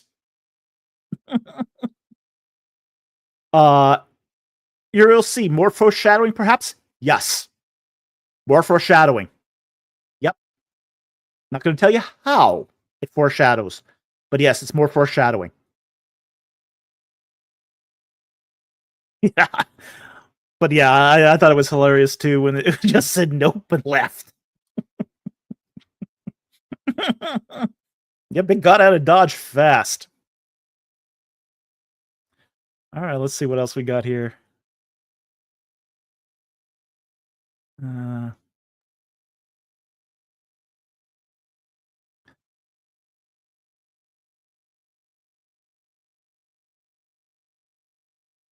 Okay, so that covers the hibernation chambers.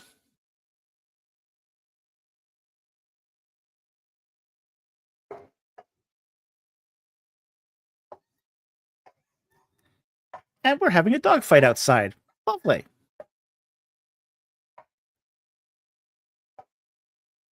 If you need to shut the door to go for it.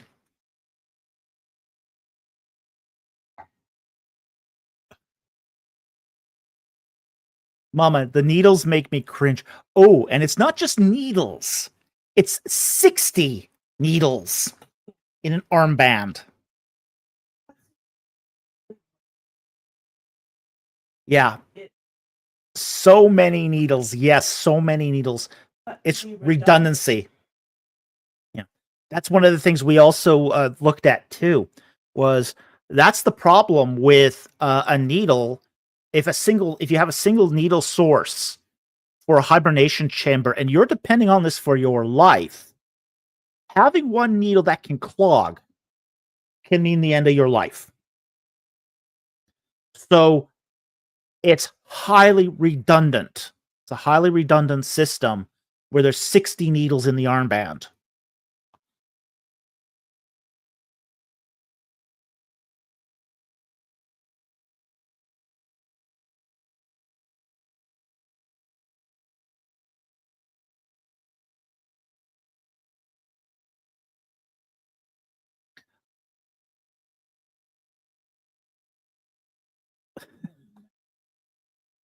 Solidus 1319. I'm going to have to buy Dr. Falk's book next payday. Sounds really good. Well, I hope you enjoy it. It is a good read. It's a very good read.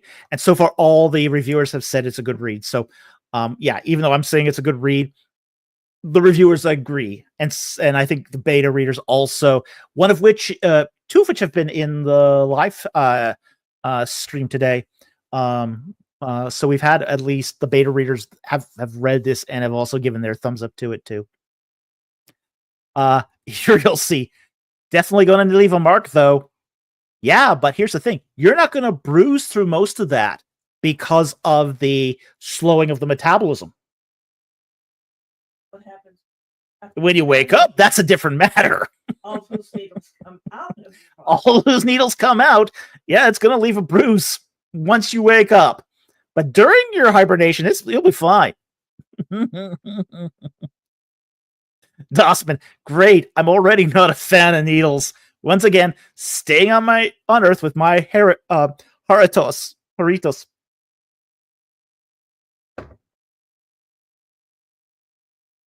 Haystack, Mega AI as a god for a new abandoned group? No, not quite. Mama, she says, can confirm I've read it 4 times. Ooh. Mama says, each time was more satisfying, but especially after beta reading book 2. Hey, Slammer's in the house with lots of needles. She's only got 3 here, though, not 60.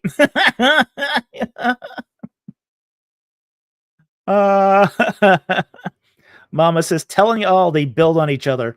Yeah, the books do build on each other. Again, we wrote book 1 and book 2 at the same time, so they definitely are built on each other.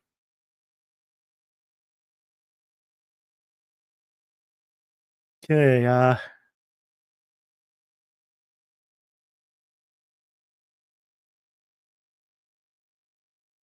think that was... All right, where are we left off here?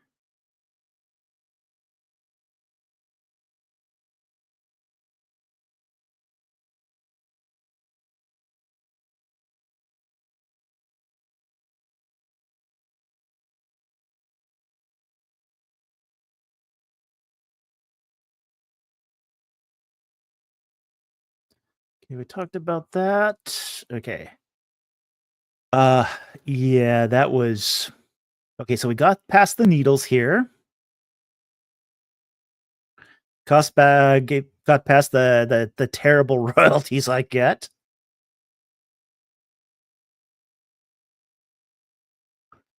Let's see here. Where are we now?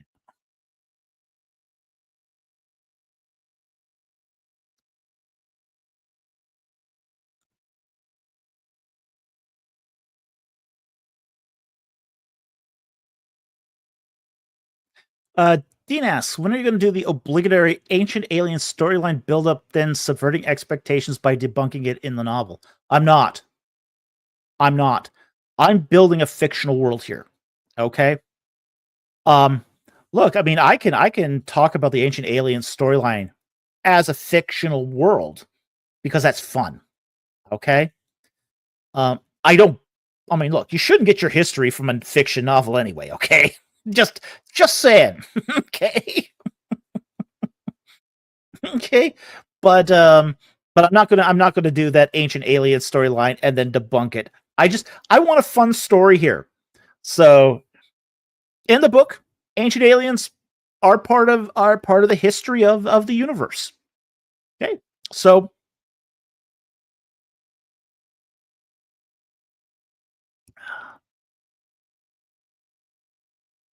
AJ Higgins, composer, did you consult Georgios Tsoukalos in the creative process? No, I didn't. He wouldn't have been that helpful anyway. But he does have wild hair. I will say that. And he was the inspiration for Mr. EC. Okay. Not saying it was aliens, but it was aliens.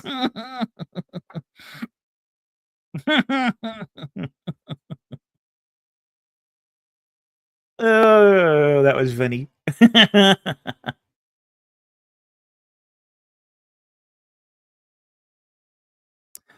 BC asks, why is the planet called Gliese?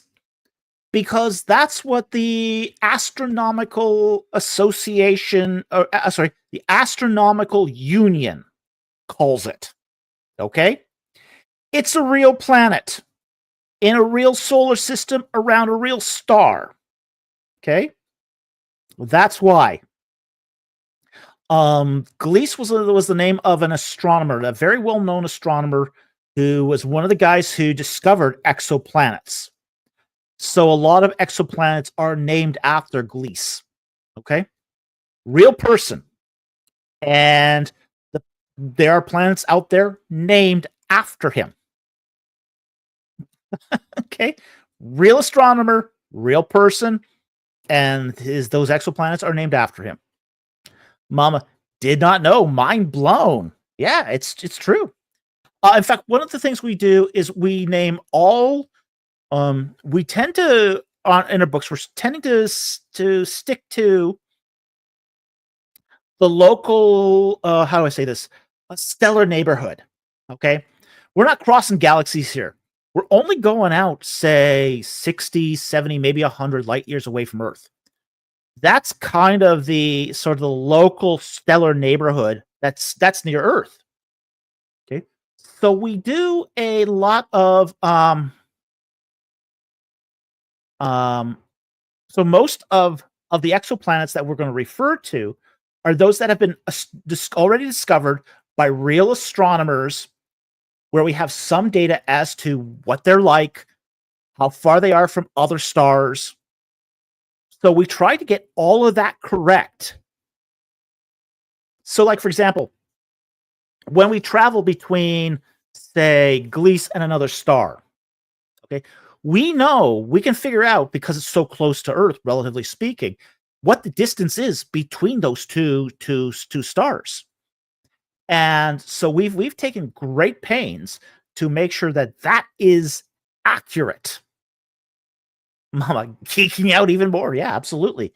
But that's sort of the detail that we're pouring into the story, is that we, like, for example, the whole idea that Gliese 832 is 16.16 light years from Earth. You can go to a astronomer's exoplanet table and you will see that that's the distance between the sun and Gliese 832. The planet C, D, etc. That's how they sort of number and designate the planets within a solar system. So the astronomical unit names the star and then adds a letter on the end for the planet. And unless the planet has some very special designation, like there are some planets that have been given special names, but unless it's a special, it'll normally have that formula of the star name coupled with the a letter of the alphabet.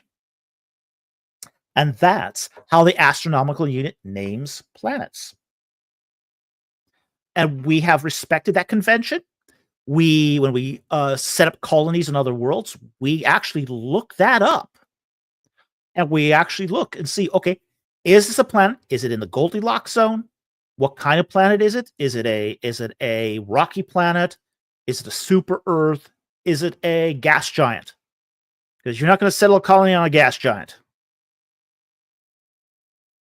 Mama says, and I thought I was an astronomy nerd.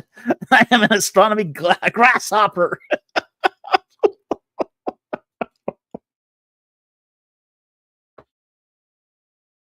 Dossman, no. What? No Bespin? Not yet. But you never know. I mean, our series, this series is only beginning. Okay? This series is only beginning. This is going to take on this whole conflict that begins with book 1, is going to take on cosmic ramifications. Large cosmic ramifications that expand over light years. And it's really not going to no chandelier cities on Jupiter. Nope. Space stations, yes. Chandelier cities, bro, no, not over a gas giant. No, that's too difficult to maintain. Okay. We want to make this stuff seem realistic. Bespin is not really realistic. Okay. Dossman, good. I need things to happen. Most book stories are not very good at that anymore. I need ramifications. Oh, yeah. This book has consequences. That's another part of being a... Yeah, that's part of the Christian worldview. Yeah. Actions have consequences. Things have a lot of consequences. And one of the things that's sort of going to hit you like a hammer on book 2 is how many consequences resulted from book 1. a lot of consequences happened from book one. But this is how the world really works. And this is again part of the Christian worldview is actions have consequences and ramifications. And what happens on Glees doesn't stay on Glees. Okay. It's not. It's not Las Vegas. Mama says, some of them really rough. Yeah. Some of them are really rough. And book 3 is going to be really rough again. So, yeah.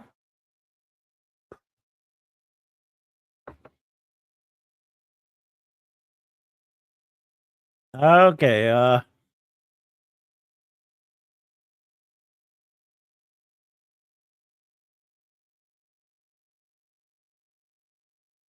Mama, dang it. Yeah.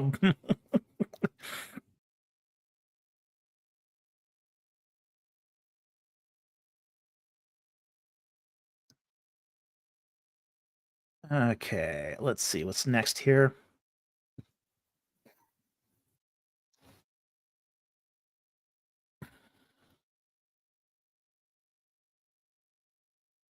Okay, getting back here. Let's see.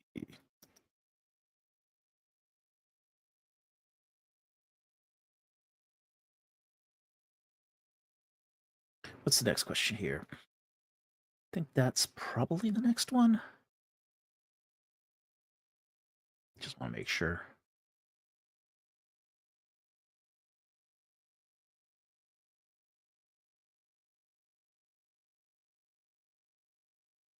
Yeah, we covered how many sales do well. Yeah, if I would say if we get like 10,000 copies sold, that would be a very good book for us. And that would certainly, if we got 10,000 sales, we would then consider the audiobook no problem. Okay, I just want to put that out there. We get 10,000 sales, we'll consider the audiobook. Okay. But even if we sold like 1,000 copies, that wouldn't be a good business decision for us to do an audiobook. But 10,000, yeah. We get 10,000 sales, we'll do the audiobook, probably. So I just want to throw that out there too. Okay, next one here I saw. Okay. Solidus for 1319. He says, do you think we'll get to a technological point where human consciousness could be digitized, basically uploading our minds into a computer? I will say this, no. Okay. Here's the problem. The problem is data translation into consciousness. Okay. It's a data conversion problem. It's a data conversion problem. You could basically take a snapshot of human consciousness and digitize the memory. Okay. It's not even really an interface problem. It's really a conversion problem. Because you can't convert the human mind and the human consciousness because of its quantum state in such a way that you can replicate that conscious quantum state within a computer. Okay. Now, there was a guy, what was his name now? The guy that did the singularity. Remember his name? Kurzweil. Raymond Kurzweil. He thought that human consciousness could be digitized and uploaded into a computer. I don't think that's possible. Okay. I don't think you can convert. Now, here's what I do think. I do think a machine could simulate consciousness at some point. Okay. I think that's not an impossible goal to achieve. I think you can make a machine that's conscious. I think that humans, I don't know. Humans, I'm still wondering if they're conscious or not, or even intelligent. But that's always always been the question. Are humans conscious and intelligent? I'm not so sure. Got my doubts about that one. But I think that synthetic consciousness is possible. Either simulated or real consciousness. Okay, there's possibilities of both. And frankly, simulated consciousness is a lot easier to achieve. What they call weak AI versus, say, strong AI, and they don't use those terminologies much anymore. This was something that was specified in what's his name's book. It was a big, thick book on computer minds and that sort of thing. What is his name? He did a lot of philosophy books. It was a big, thick nonfiction book that was said if you could read this, you were smart because it was so hard to read. It was one of those books. Yeah, it was a textbook in one of my philosophy of science classes. Now, it's not Turing. But anyway, he made the distinction between weak AI and strong AI. And strong AI he defined it as essentially that a machine had a true conscious mental experience, whereas weak AI just simulated the behavior of consciousness but wasn't truly conscious. Okay. No, it wasn't Turing though. It was somebody else. Yeah, somebody said it was a big, thick book, very popular in the 90s. Okay. The issue though is and I think either one is achievable. Okay. The fact that humans have consciousness means that we could, at least in theory, make a machine that has consciousness. And the fact is, there's also animals out there that are a lot less sophisticated than humans that have a kind of consciousness. So I think a consciousness is something that could be engineered at some point. The question, though, of whether or not human consciousness is transferable, that's the big question that's up for debate here. And Kurzweil believed it was something that could be transferable. I don't think it is. Okay.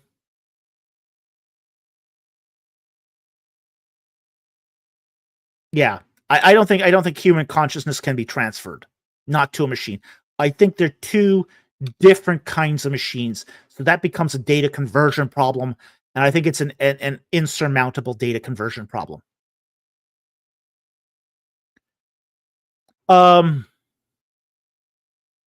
Okay, here's a good follow-up question from Mama.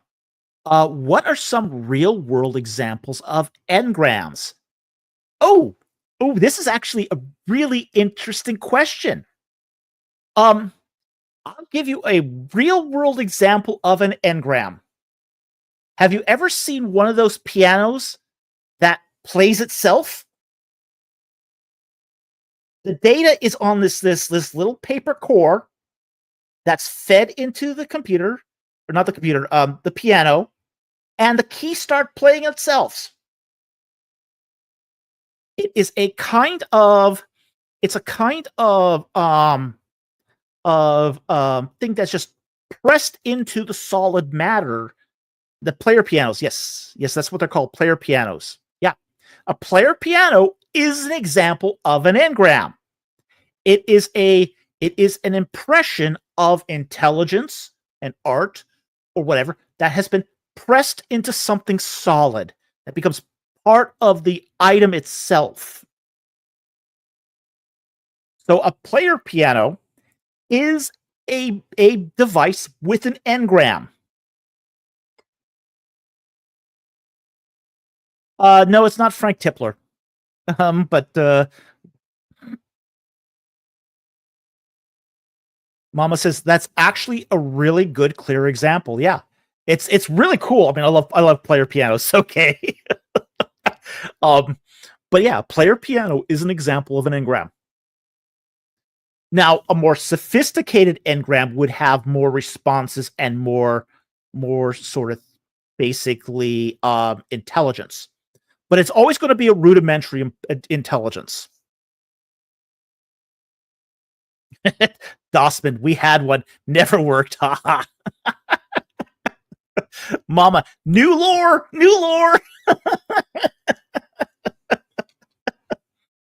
But yeah, I got the idea of the engram from player pianos. Yeah, it sounds crazy, but that was the source of the idea. And I had heard about the theory of engrams long time ago. But I also, what really sort of struck me was that, hey, player pianos, that's just an engram. That's all it is.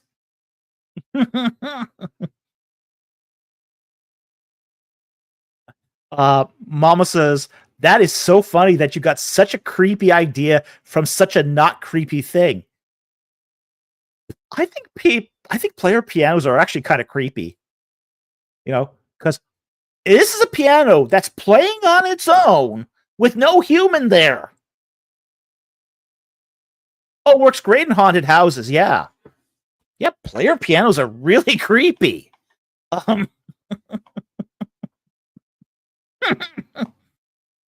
Dossman, no, they're comedic Looney Tunes. Maybe. I guess it depends on what they're playing. Can't take them seriously. No, you can't. But yeah, it has the potential to be very creepy. So, but it was one of those things where it was just like, okay, yeah. That's where I got the idea from, was the player piano. And yeah, Mama says, I guess once you know how they work, which I do, they lose that mystique. Yeah, but that would be the same as any engram, though. Once you know how it works, it would lose its mystique. And essentially, an intelligence that impresses upon a solid object, that's just technology. So, Mama says, which, come to think of it, is probably why Pierre handles it the way he does. Exactly. Yeah. He recognizes that this thing is just a box of tricks. It's just a box of tricks.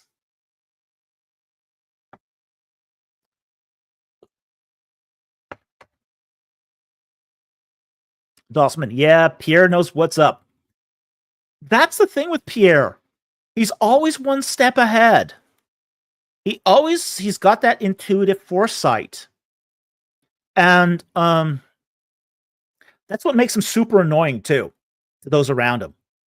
He's really annoying because he just figures it out. Slammer Red, music box. Yeah, there's another example of an engram. Is a music box. But yeah, Pierre has a very special gift, that his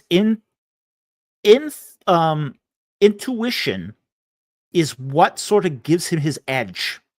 Okay, but it also puts him at odds with people too. Dossman, also on Pierre, it wasn't ready when he actually beat that guy up. Oh, I wasn't ready when he actually beat that guy up. Laugh out loud.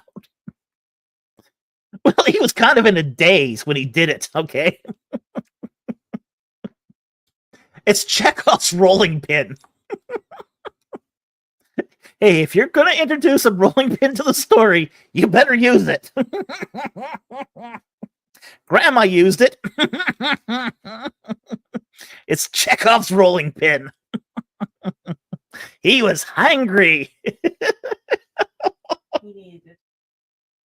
He needed a Snickers bar in the worst way. Dossman, grandma style. Yep.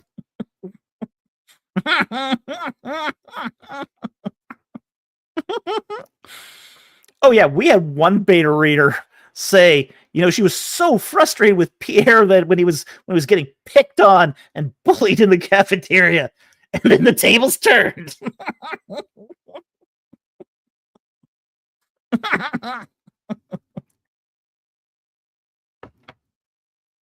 Hey, he gets very grumpy when he's hungry. He doesn't get hungry much, but when he does get hungry, oh boy, he's that's why God never lets him get hungry. Dossman, he went from the from Diary of a Wimpy Kids to Death Wish in one scene.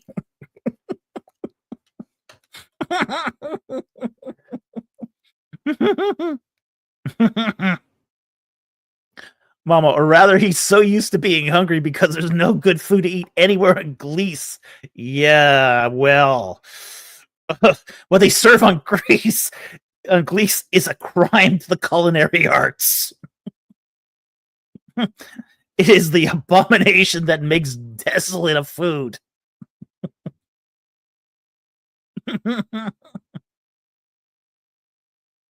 Dossman, that could be bad space food. Mama, I've kind of started picturing that guy from the Nobody movie. Oh, yeah. Yeah. That Nobody movie. You remember that, right? The movie Nobody? The guy with the Better Call Sam. We saw it together. He goes on that bus and beats up all those Russian gangsters. Oh, that one. Yeah. That was. Yeah, that was an interesting movie. Yeah. Yeah, I can see Pierre sort of being kind of like that guy from Nobody. Yep. Yeah, he does. Yep, kind of turns the corner into that one. Yeah, definitely. Okay, I think we're getting pretty close to the end here of the questions. Got one from Dossman here for $2. Thank you for the super chat. Will the Outcasts play more of a role in the future? Yes. Yes, they will. I'm not going to say how or when, but the answer is yes. They will be playing more of a role in the future. Okay, so that's all I can tell you at this point.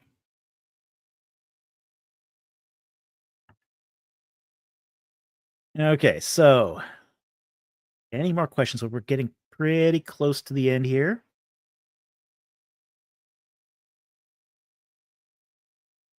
$803. Okay, let me get back to $803 here.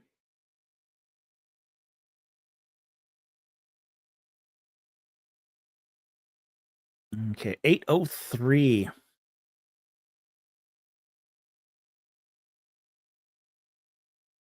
Oh, we had nobody come into the live stream, so yeah. Oh, the likable character? Oh, yes. Haystack asks a great question. Will we get at least one likable character in the next book? Yes. And she is going to rip your heart in two.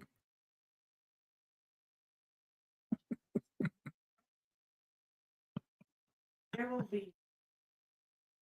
There are some likable characters in book 2. Okay.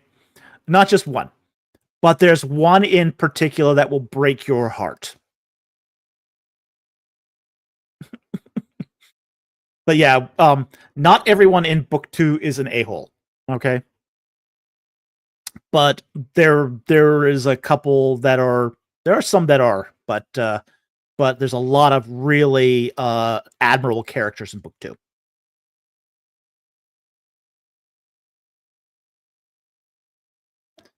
Uh, 836, but let me take Mom's comment here.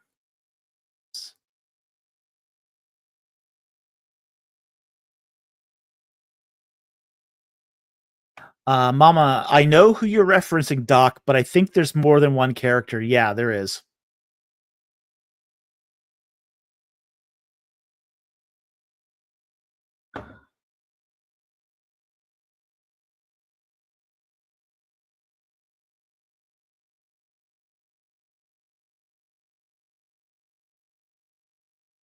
Uh,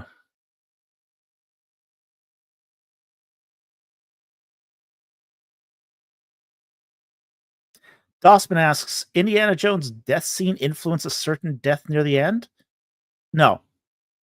No, Indiana Jones didn't play any role in influencing any of the book. Yeah. The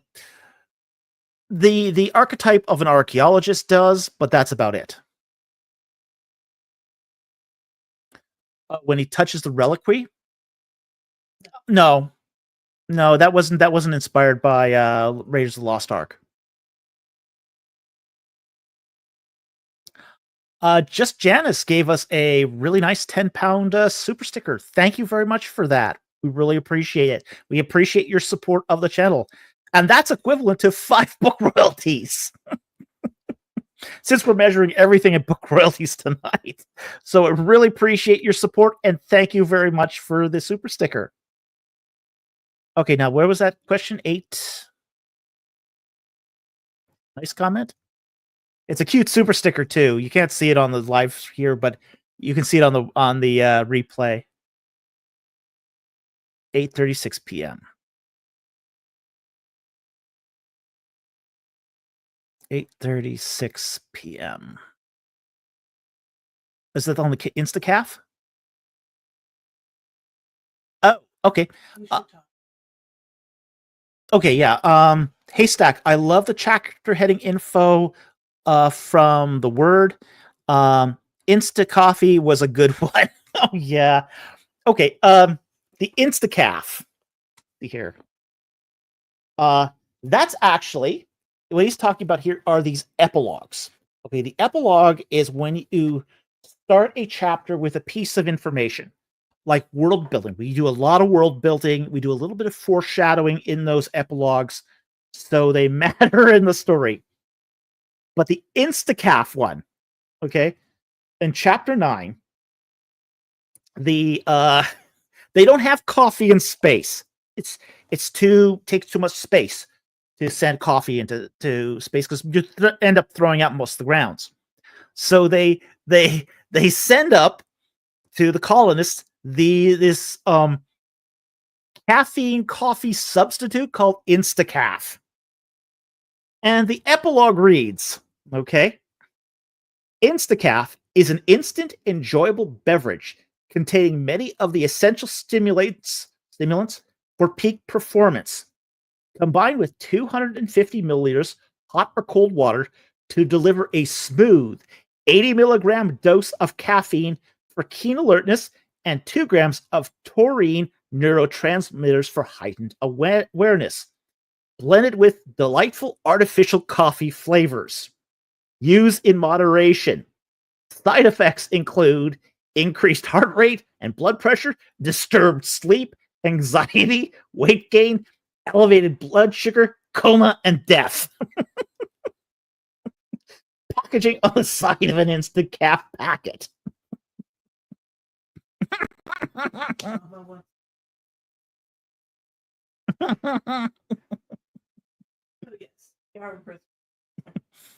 Mama says the G&K history made me laugh.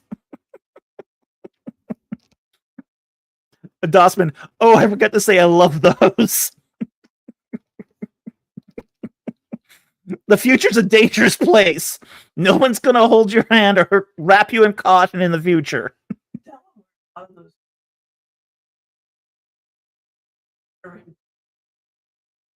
Oh. Oh, yeah. We were at the, my producer and I, were, for my birthday, my wife took me to the Monterey Bay Aquarium.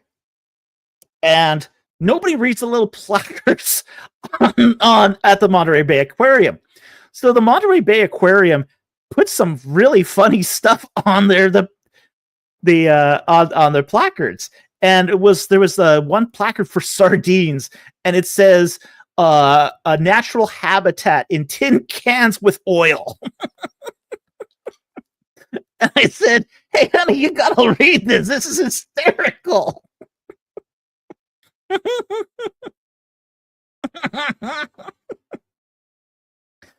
But nobody reads the placards at the aquarium, so they just put all this crazy stuff on the placards.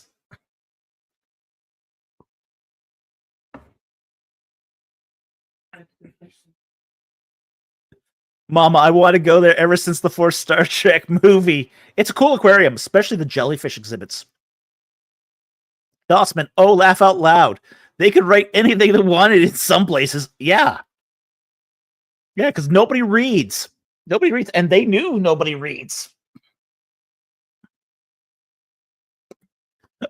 Just Janice, oh my, laugh out loud.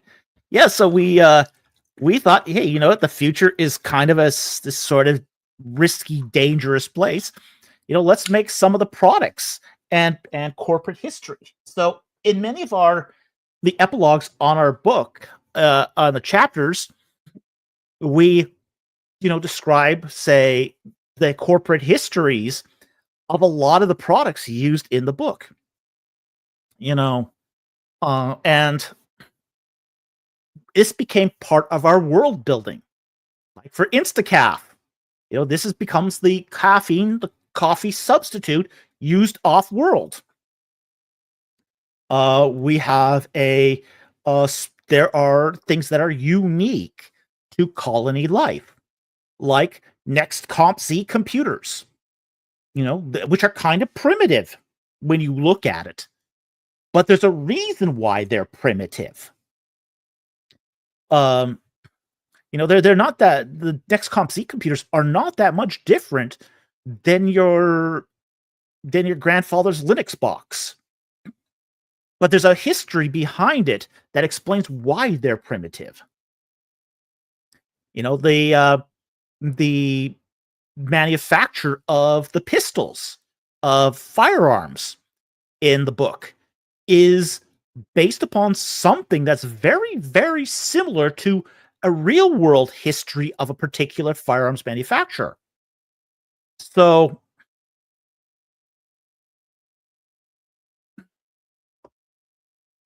we took this opportunity to have fun with the epilogues to create this unique global history. Yeah, BC, Linux can run on a toaster. Yeah. It can run on all sorts of crazy things. So yeah. Somebody just recently was able to run something, I think a kernel like Linux, on a HDMI adapter used for an Apple computer. Just because the HDMI adapter has gotten so sophisticated. Yeah, Doom. Yeah, it's crazy. Mama, I am now reminded of the toaster from Red Dwarf. Yeah, that was a crazy toaster. Yeah. So yeah, we really put a lot of effort into the epilogues to make that part of the world building. There's a little bit of foreshadowing in them too. We do know that a lot of people will not read the epilogues. And that's too bad because we put a lot of humor into the epilogues. We are rewarding people who read the epilogues. So yeah, we understand it's something like only 10% of people read epilogues. But if we give them a reward and an incentive to read the epilogue, they'll read it.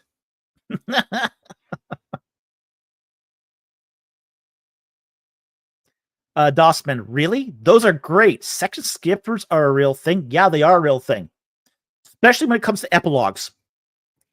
Yeah, as I said, they've done a study that says that like 90% of readers will skip past an epilogue. Which, as I said, they're going to lose on this because there's a lot of humor in the epilogues. So, yeah. Mama says you put a bit of foreshadowing in the epilogues at the head of the chapters. Yeah, we did. We wanted to reward the readers of the epilogues. Right. Yeah. Closer. Yeah. As my producer just said, it's the closest thing you can get away with. As they're in a sense, an epilogue is close to an info dump. So in order for you to do an info dump, you have to reward the reader. You have to give them that dopamine hit. And one way to give them a dopamine hit is to make it funny and humorous, and also to make it applicable to foreshadowing. So if you see an epilogue that's not humorous, that's because there's probably some foreshadowing there. If you see one that's hysterically funny, that's just a reward.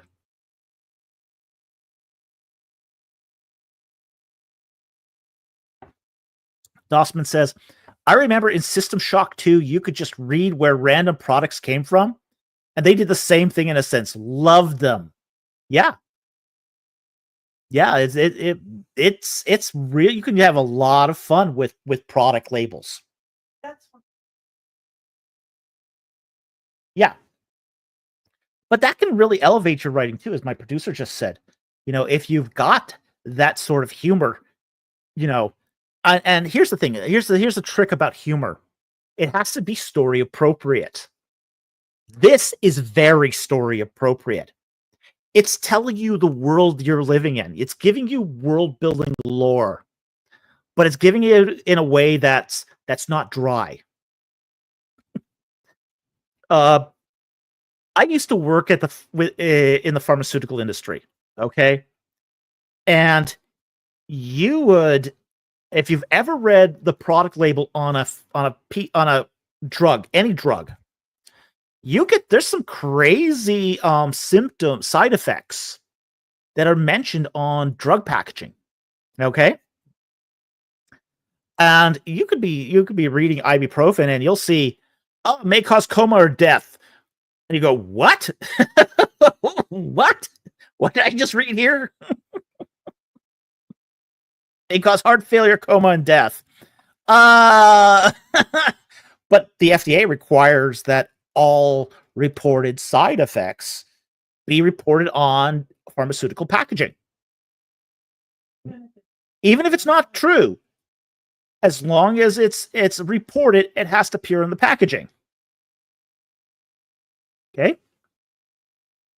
So it might not have any correlation to the pharmaceutical itself, but according to FDA rules, if somebody reports a side effect, that side effect has to be included on the packaging. Well, that's what we did with the Instacaf. We treated Instacaf as if it was a pharmaceutical, which is why that's why we wrote it that way. We wrote it like a pharmaceutical package. It reads like one too. Mama says, I always read the fine print. I had a prescription that I refused to take after reading it too. Well, sometimes that's not a bad idea, but Janice says, just covering themselves. Yeah, it is. It is just covering themselves, but it's also the law. It's also the law. And that's part of the Food and Drug Administration Act. So yeah. Sorry, the Food, Drug, and Cosmetics Act. Forgetting my FDA training here. Okay, let's see if there's anything else here. But yeah. Yeah, Instacaf, the label on the Instacaf in the epilogue of Chapter 9 was based on what I read on pharmaceutical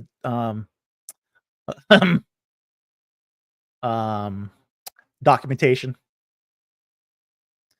I think we're probably at the end of the questions here. So, yep, we already covered most of them. So, we didn't get anybody coming in, and BC just had a question here.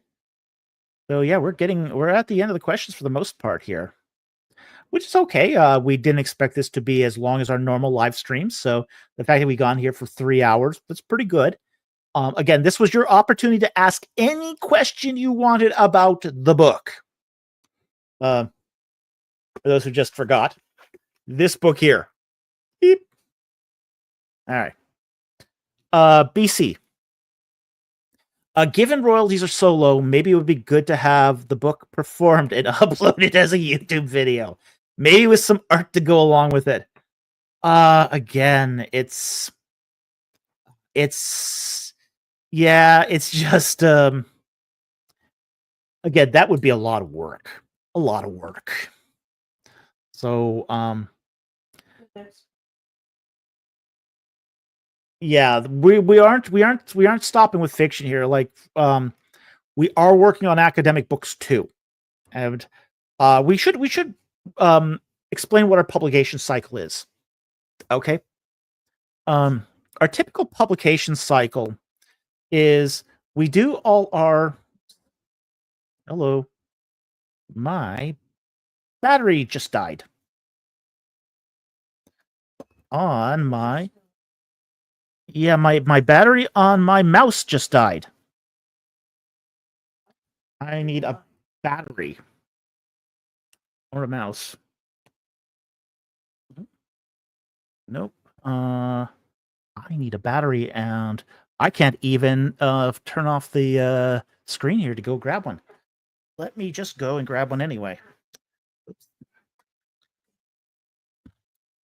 Be right back.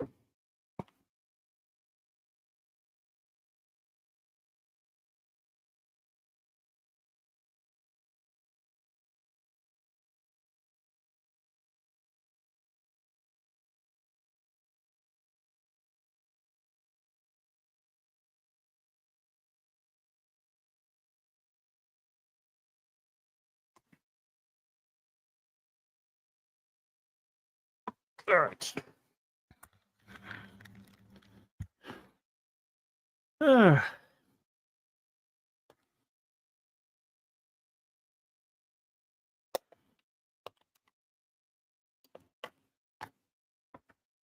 Okay.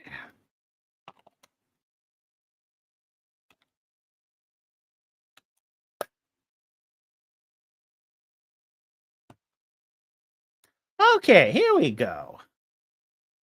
We all back. All right, there's the last one. Okay. BC asks, how many hours is the book to read? I don't know. I've never read a book in. It's about 80,000 words. Okay. So I think you could maybe do a calculation on how long it takes to read that. Let me just see if there's a quick calculator out there for this. Hi, Jack Ray made it. Woohoo. All right.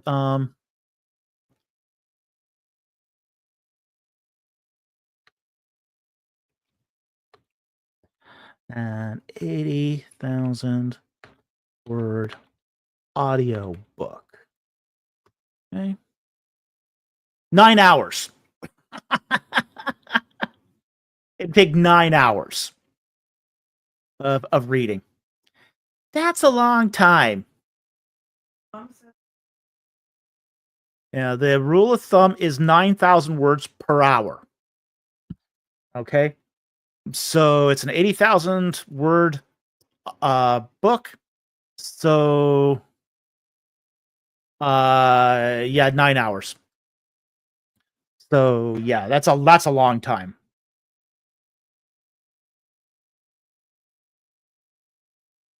So yeah, that's probably more than we're going to devote to something like that.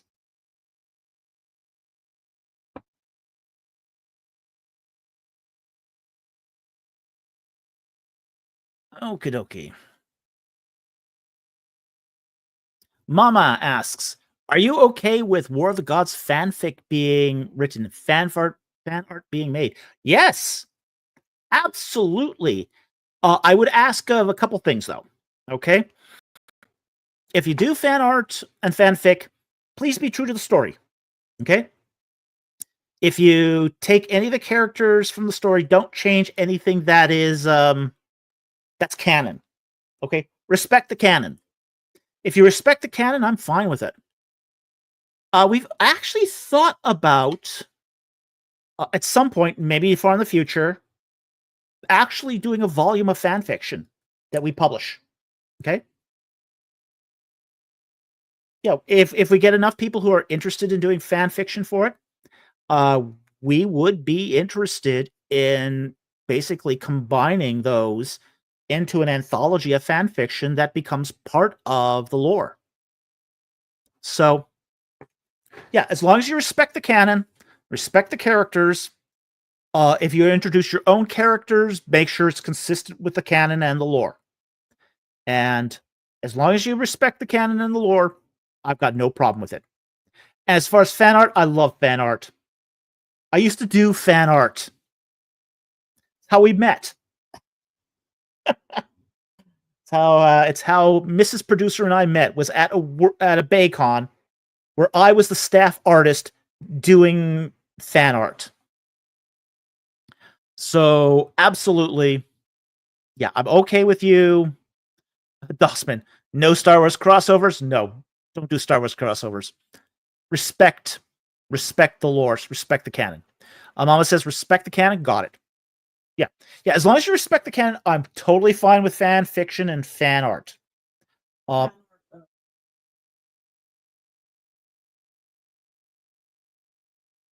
Yeah.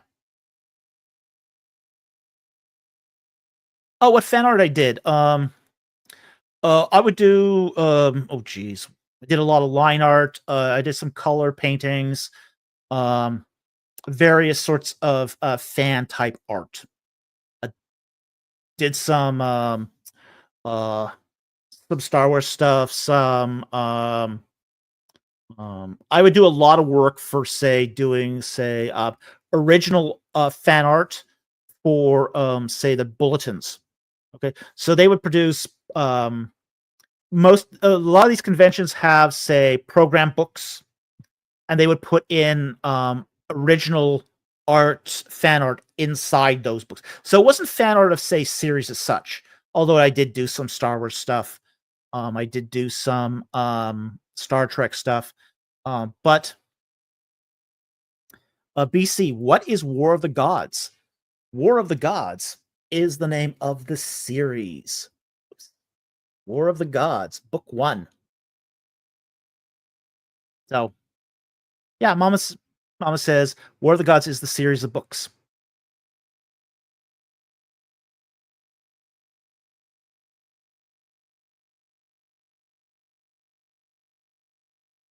Dossman, of those conventions in SoCal?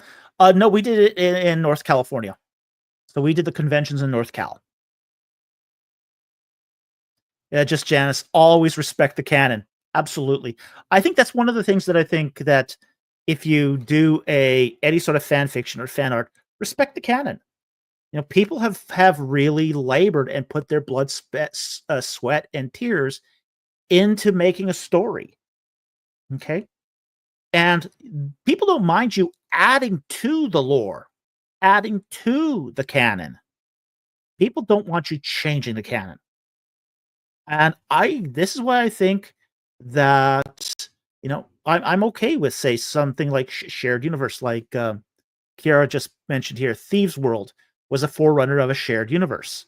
And they sort of set the rules of what is a good, responsible use of fan fiction, where they made the rules that you can't take an existent character and change it without the permission of its creator.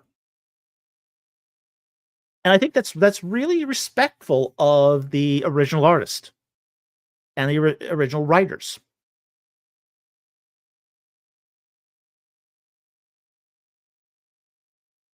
Yeah.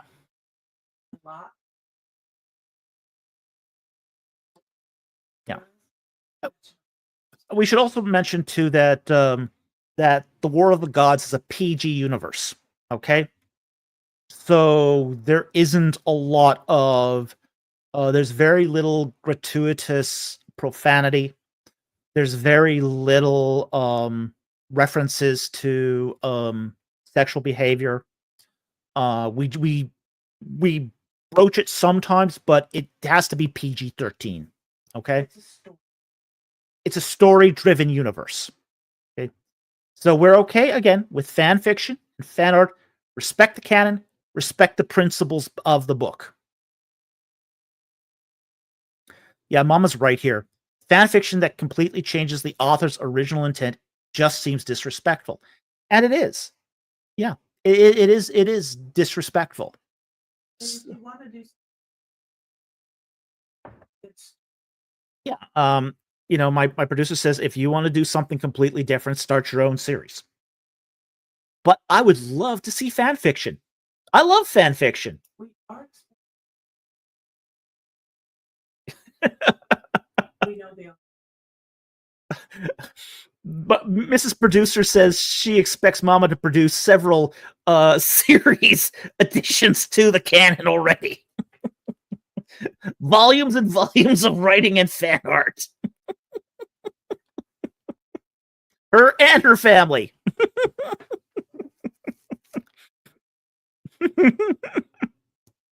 Hey, you know what? I'd love to get some fan art of of characters from the story. The scenes from the story. Yeah, I'd love to see that. I'd love that. I think that's cool. I think that's really awesome. If people want to do fan fiction, I'm also game for that. I think that's also really awesome. I consider that to be the highest form of flattery. If people would fanfic War of the Gods, oh yeah. And Mama's got some ideas of what's happening here too in the storyline that very few people have ever insight into.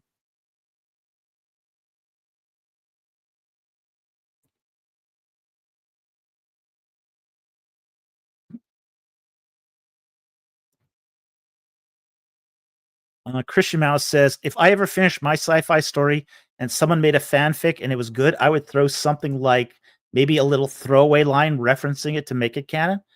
There is you got to be careful when you do that. Okay, there is a legal problem if you do that. Okay, you can't. Here's the problem with fan fiction. You can't really you can bind it and you can sell it as a bound edition. But what you can't do legally, at least not easily legally, is reference it in your original canon stories. Because then there's becomes competing copyright claims. And that gets really tricky legally. Okay. So you have to be careful about back referencing fanfic. Okay. You have to be really, really cautious about it. We live in a litigious world. So you have to be super careful about that. But for example, what you would do in the case of, say, let's say you get a collection of fanfic and you want to publish it, you would do something like War of the Gods, comma, Untold Tales. You make it something different, slightly different, but referencing the original overall series.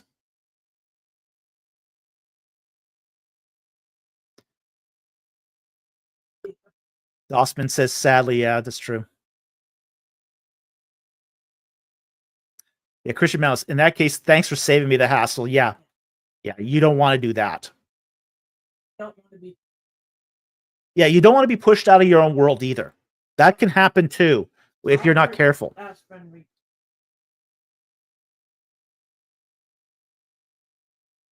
Yeah. I mean, there was this legal case with Robert Aspirin. Was it Fool's Company that it was for, or was it, which one was it? It was something. Robert Aspirin, he did he acknowledged some fanfic in some of his book, in some book that he did. And then he ended up in a rights dispute, a legal rights dispute that got really nasty and went to court and was fought over years. And finally, he did win the rights to control his own work, but he had to fight for it. It got messy. It got really messy. Okay. So you got to be careful about how you acknowledge a fanfic. Again, no problem with doing an anthology, and inspired by War of the Gods, Untold Tales, that sort of thing. Yeah. Yeah, we would be giving contracts and all of It would that be a stuff. work for- Yeah. Yeah, it'd be a work for hire at that point, and that would be just Right. yeah. Mama says, yeah, you don't have a legal department to run everything by. So Jack Ray, War of the Gods, Splinter of the Mind's Eye. That was a great book. Splinter of the Mind's Eye. I like that. Alan Dean Foster, the supposedly the sequel to Star Wars. Oh yeah, that was a crazy good book. That was the second movie that should have been made in the Star Wars trilogy. Yeah, there was a legal dispute over that too, but because he was told he was given the rights to write that book, and then they sort of wanted to retract it, and they couldn't retract it. That's because of The Empire Strikes Back was sort of the change in plan. But Alan Foster has had a lot of problems with the whole Star Wars property. Because he Foster did some of the screenwriting for Empire Strikes Back and Return of the Jedi. And he's still having problems collecting his royalties from Disney Corp. So, he's in the process right now of suing Disney. So, Solidus 1319, money is the root of all sorts of evil. No, it's the love of money. The verse says the love of money is the root of all sorts of evil. Yeah. Yeah, money's merely a tool of exchange. The love of money, that's the sin. Okay? So, and that's the problem. Is, God gave us money to do charity, good works, things of that build up the kingdom. And Christ does say, you know what? Hey, that's the whole thing of it, the talents, the parable of talents. The master gives the slaves money. And what they're supposed to do is build up his kingdom with it. One evil servant decides to hide it so he can spend it on his own pleasures. So it's not money that's the sin. It's the love of money.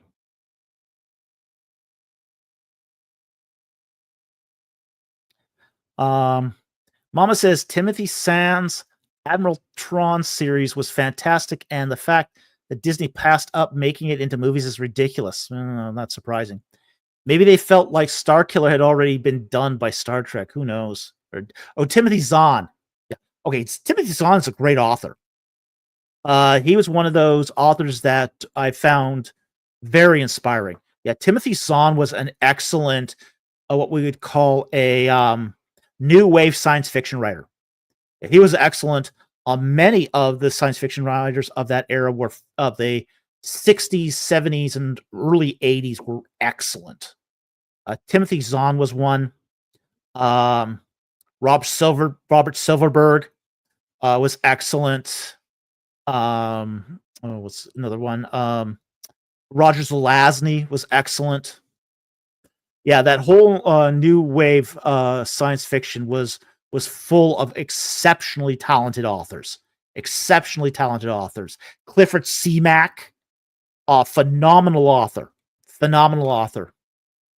I look at, say, the books that inspired my own writing, it was many of those new wave science fiction authors that really inspired me.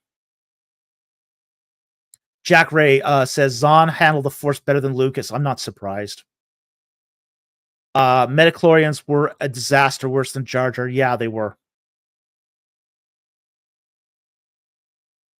It was something that apparently wasn't even in the script. That whole metachlorians thing. It was invented by that actor who played Qui-Gon. Yeah, it was a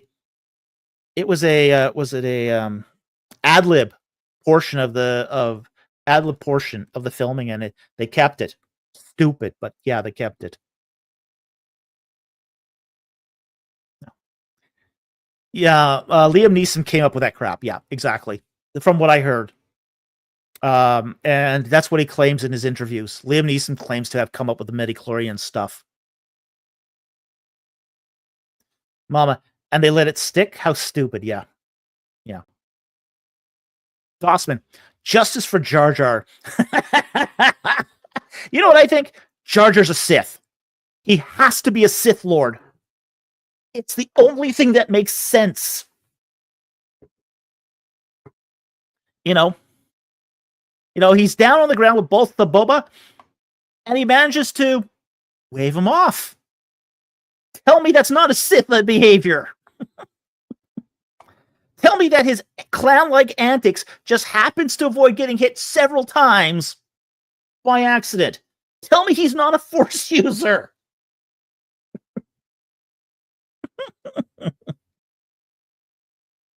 Jar Jar is a Sith.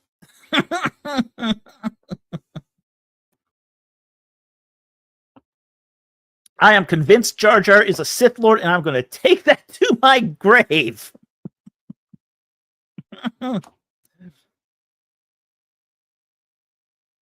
Jack Ray, Jar Jar was...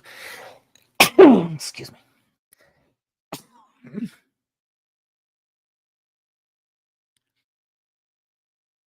Yeah, Jar Jar was manipulating everyone, including the Emperor. Why not?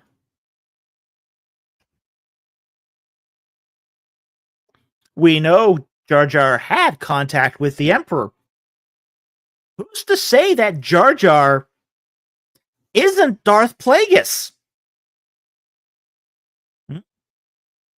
The Emperor might have been telling a lie when he said he killed Darth Plagueis. Maybe Jar Jar is Darth Plagueis.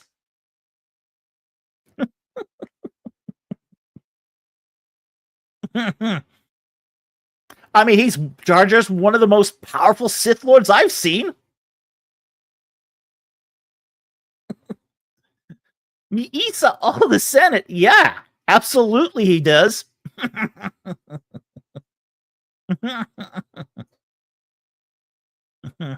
Mama says, I believe the Jar Jar Sith theory as well. I think Luke is just chickened out. Yeah, I think so. Blue Dog, Darth Jar Jar. Oh, yeah. Jack Ray, we never saw Jar Jar die either. No, we didn't.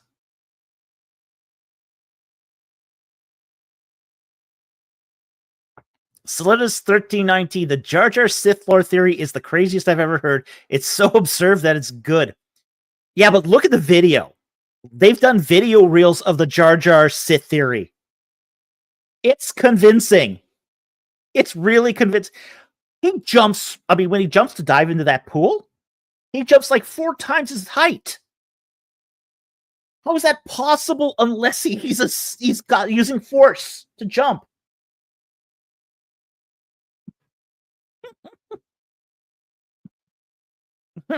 Force jump, exactly. It's a force jump. Mama says he's able to be in the right place at the right time, despite being a supposed imbecile. Yeah.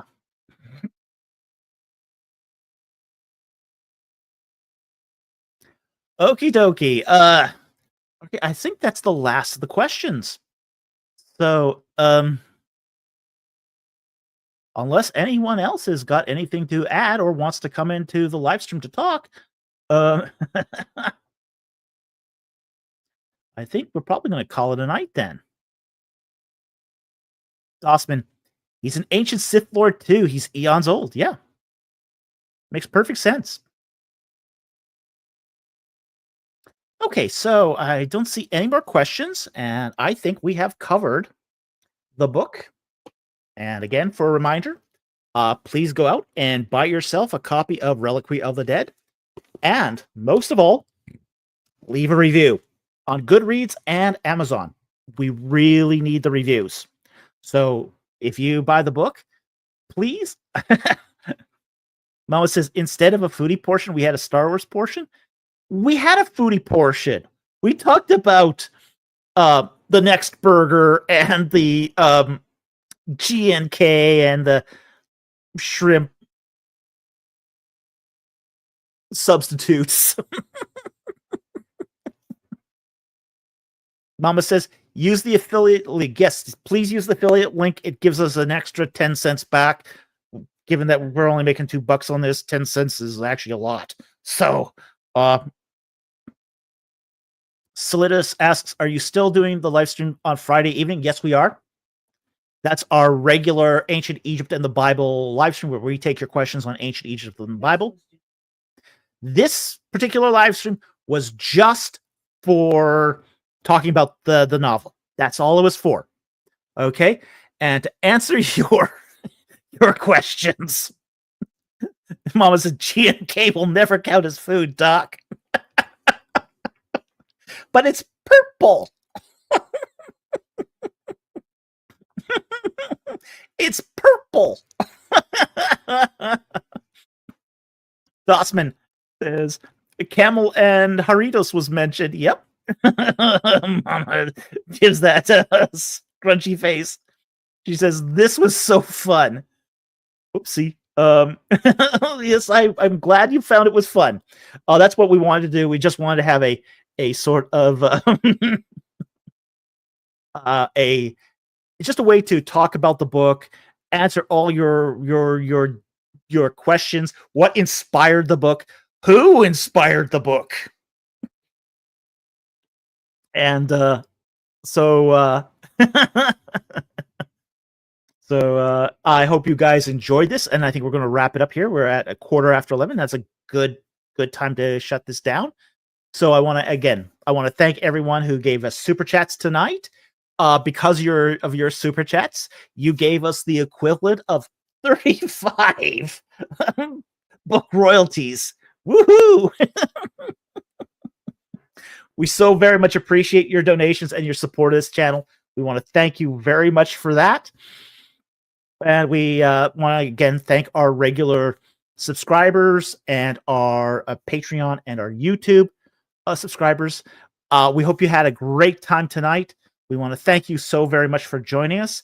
And we will see you Friday on our next live stream on Ancient Egypt and the Bible. Good night, everyone.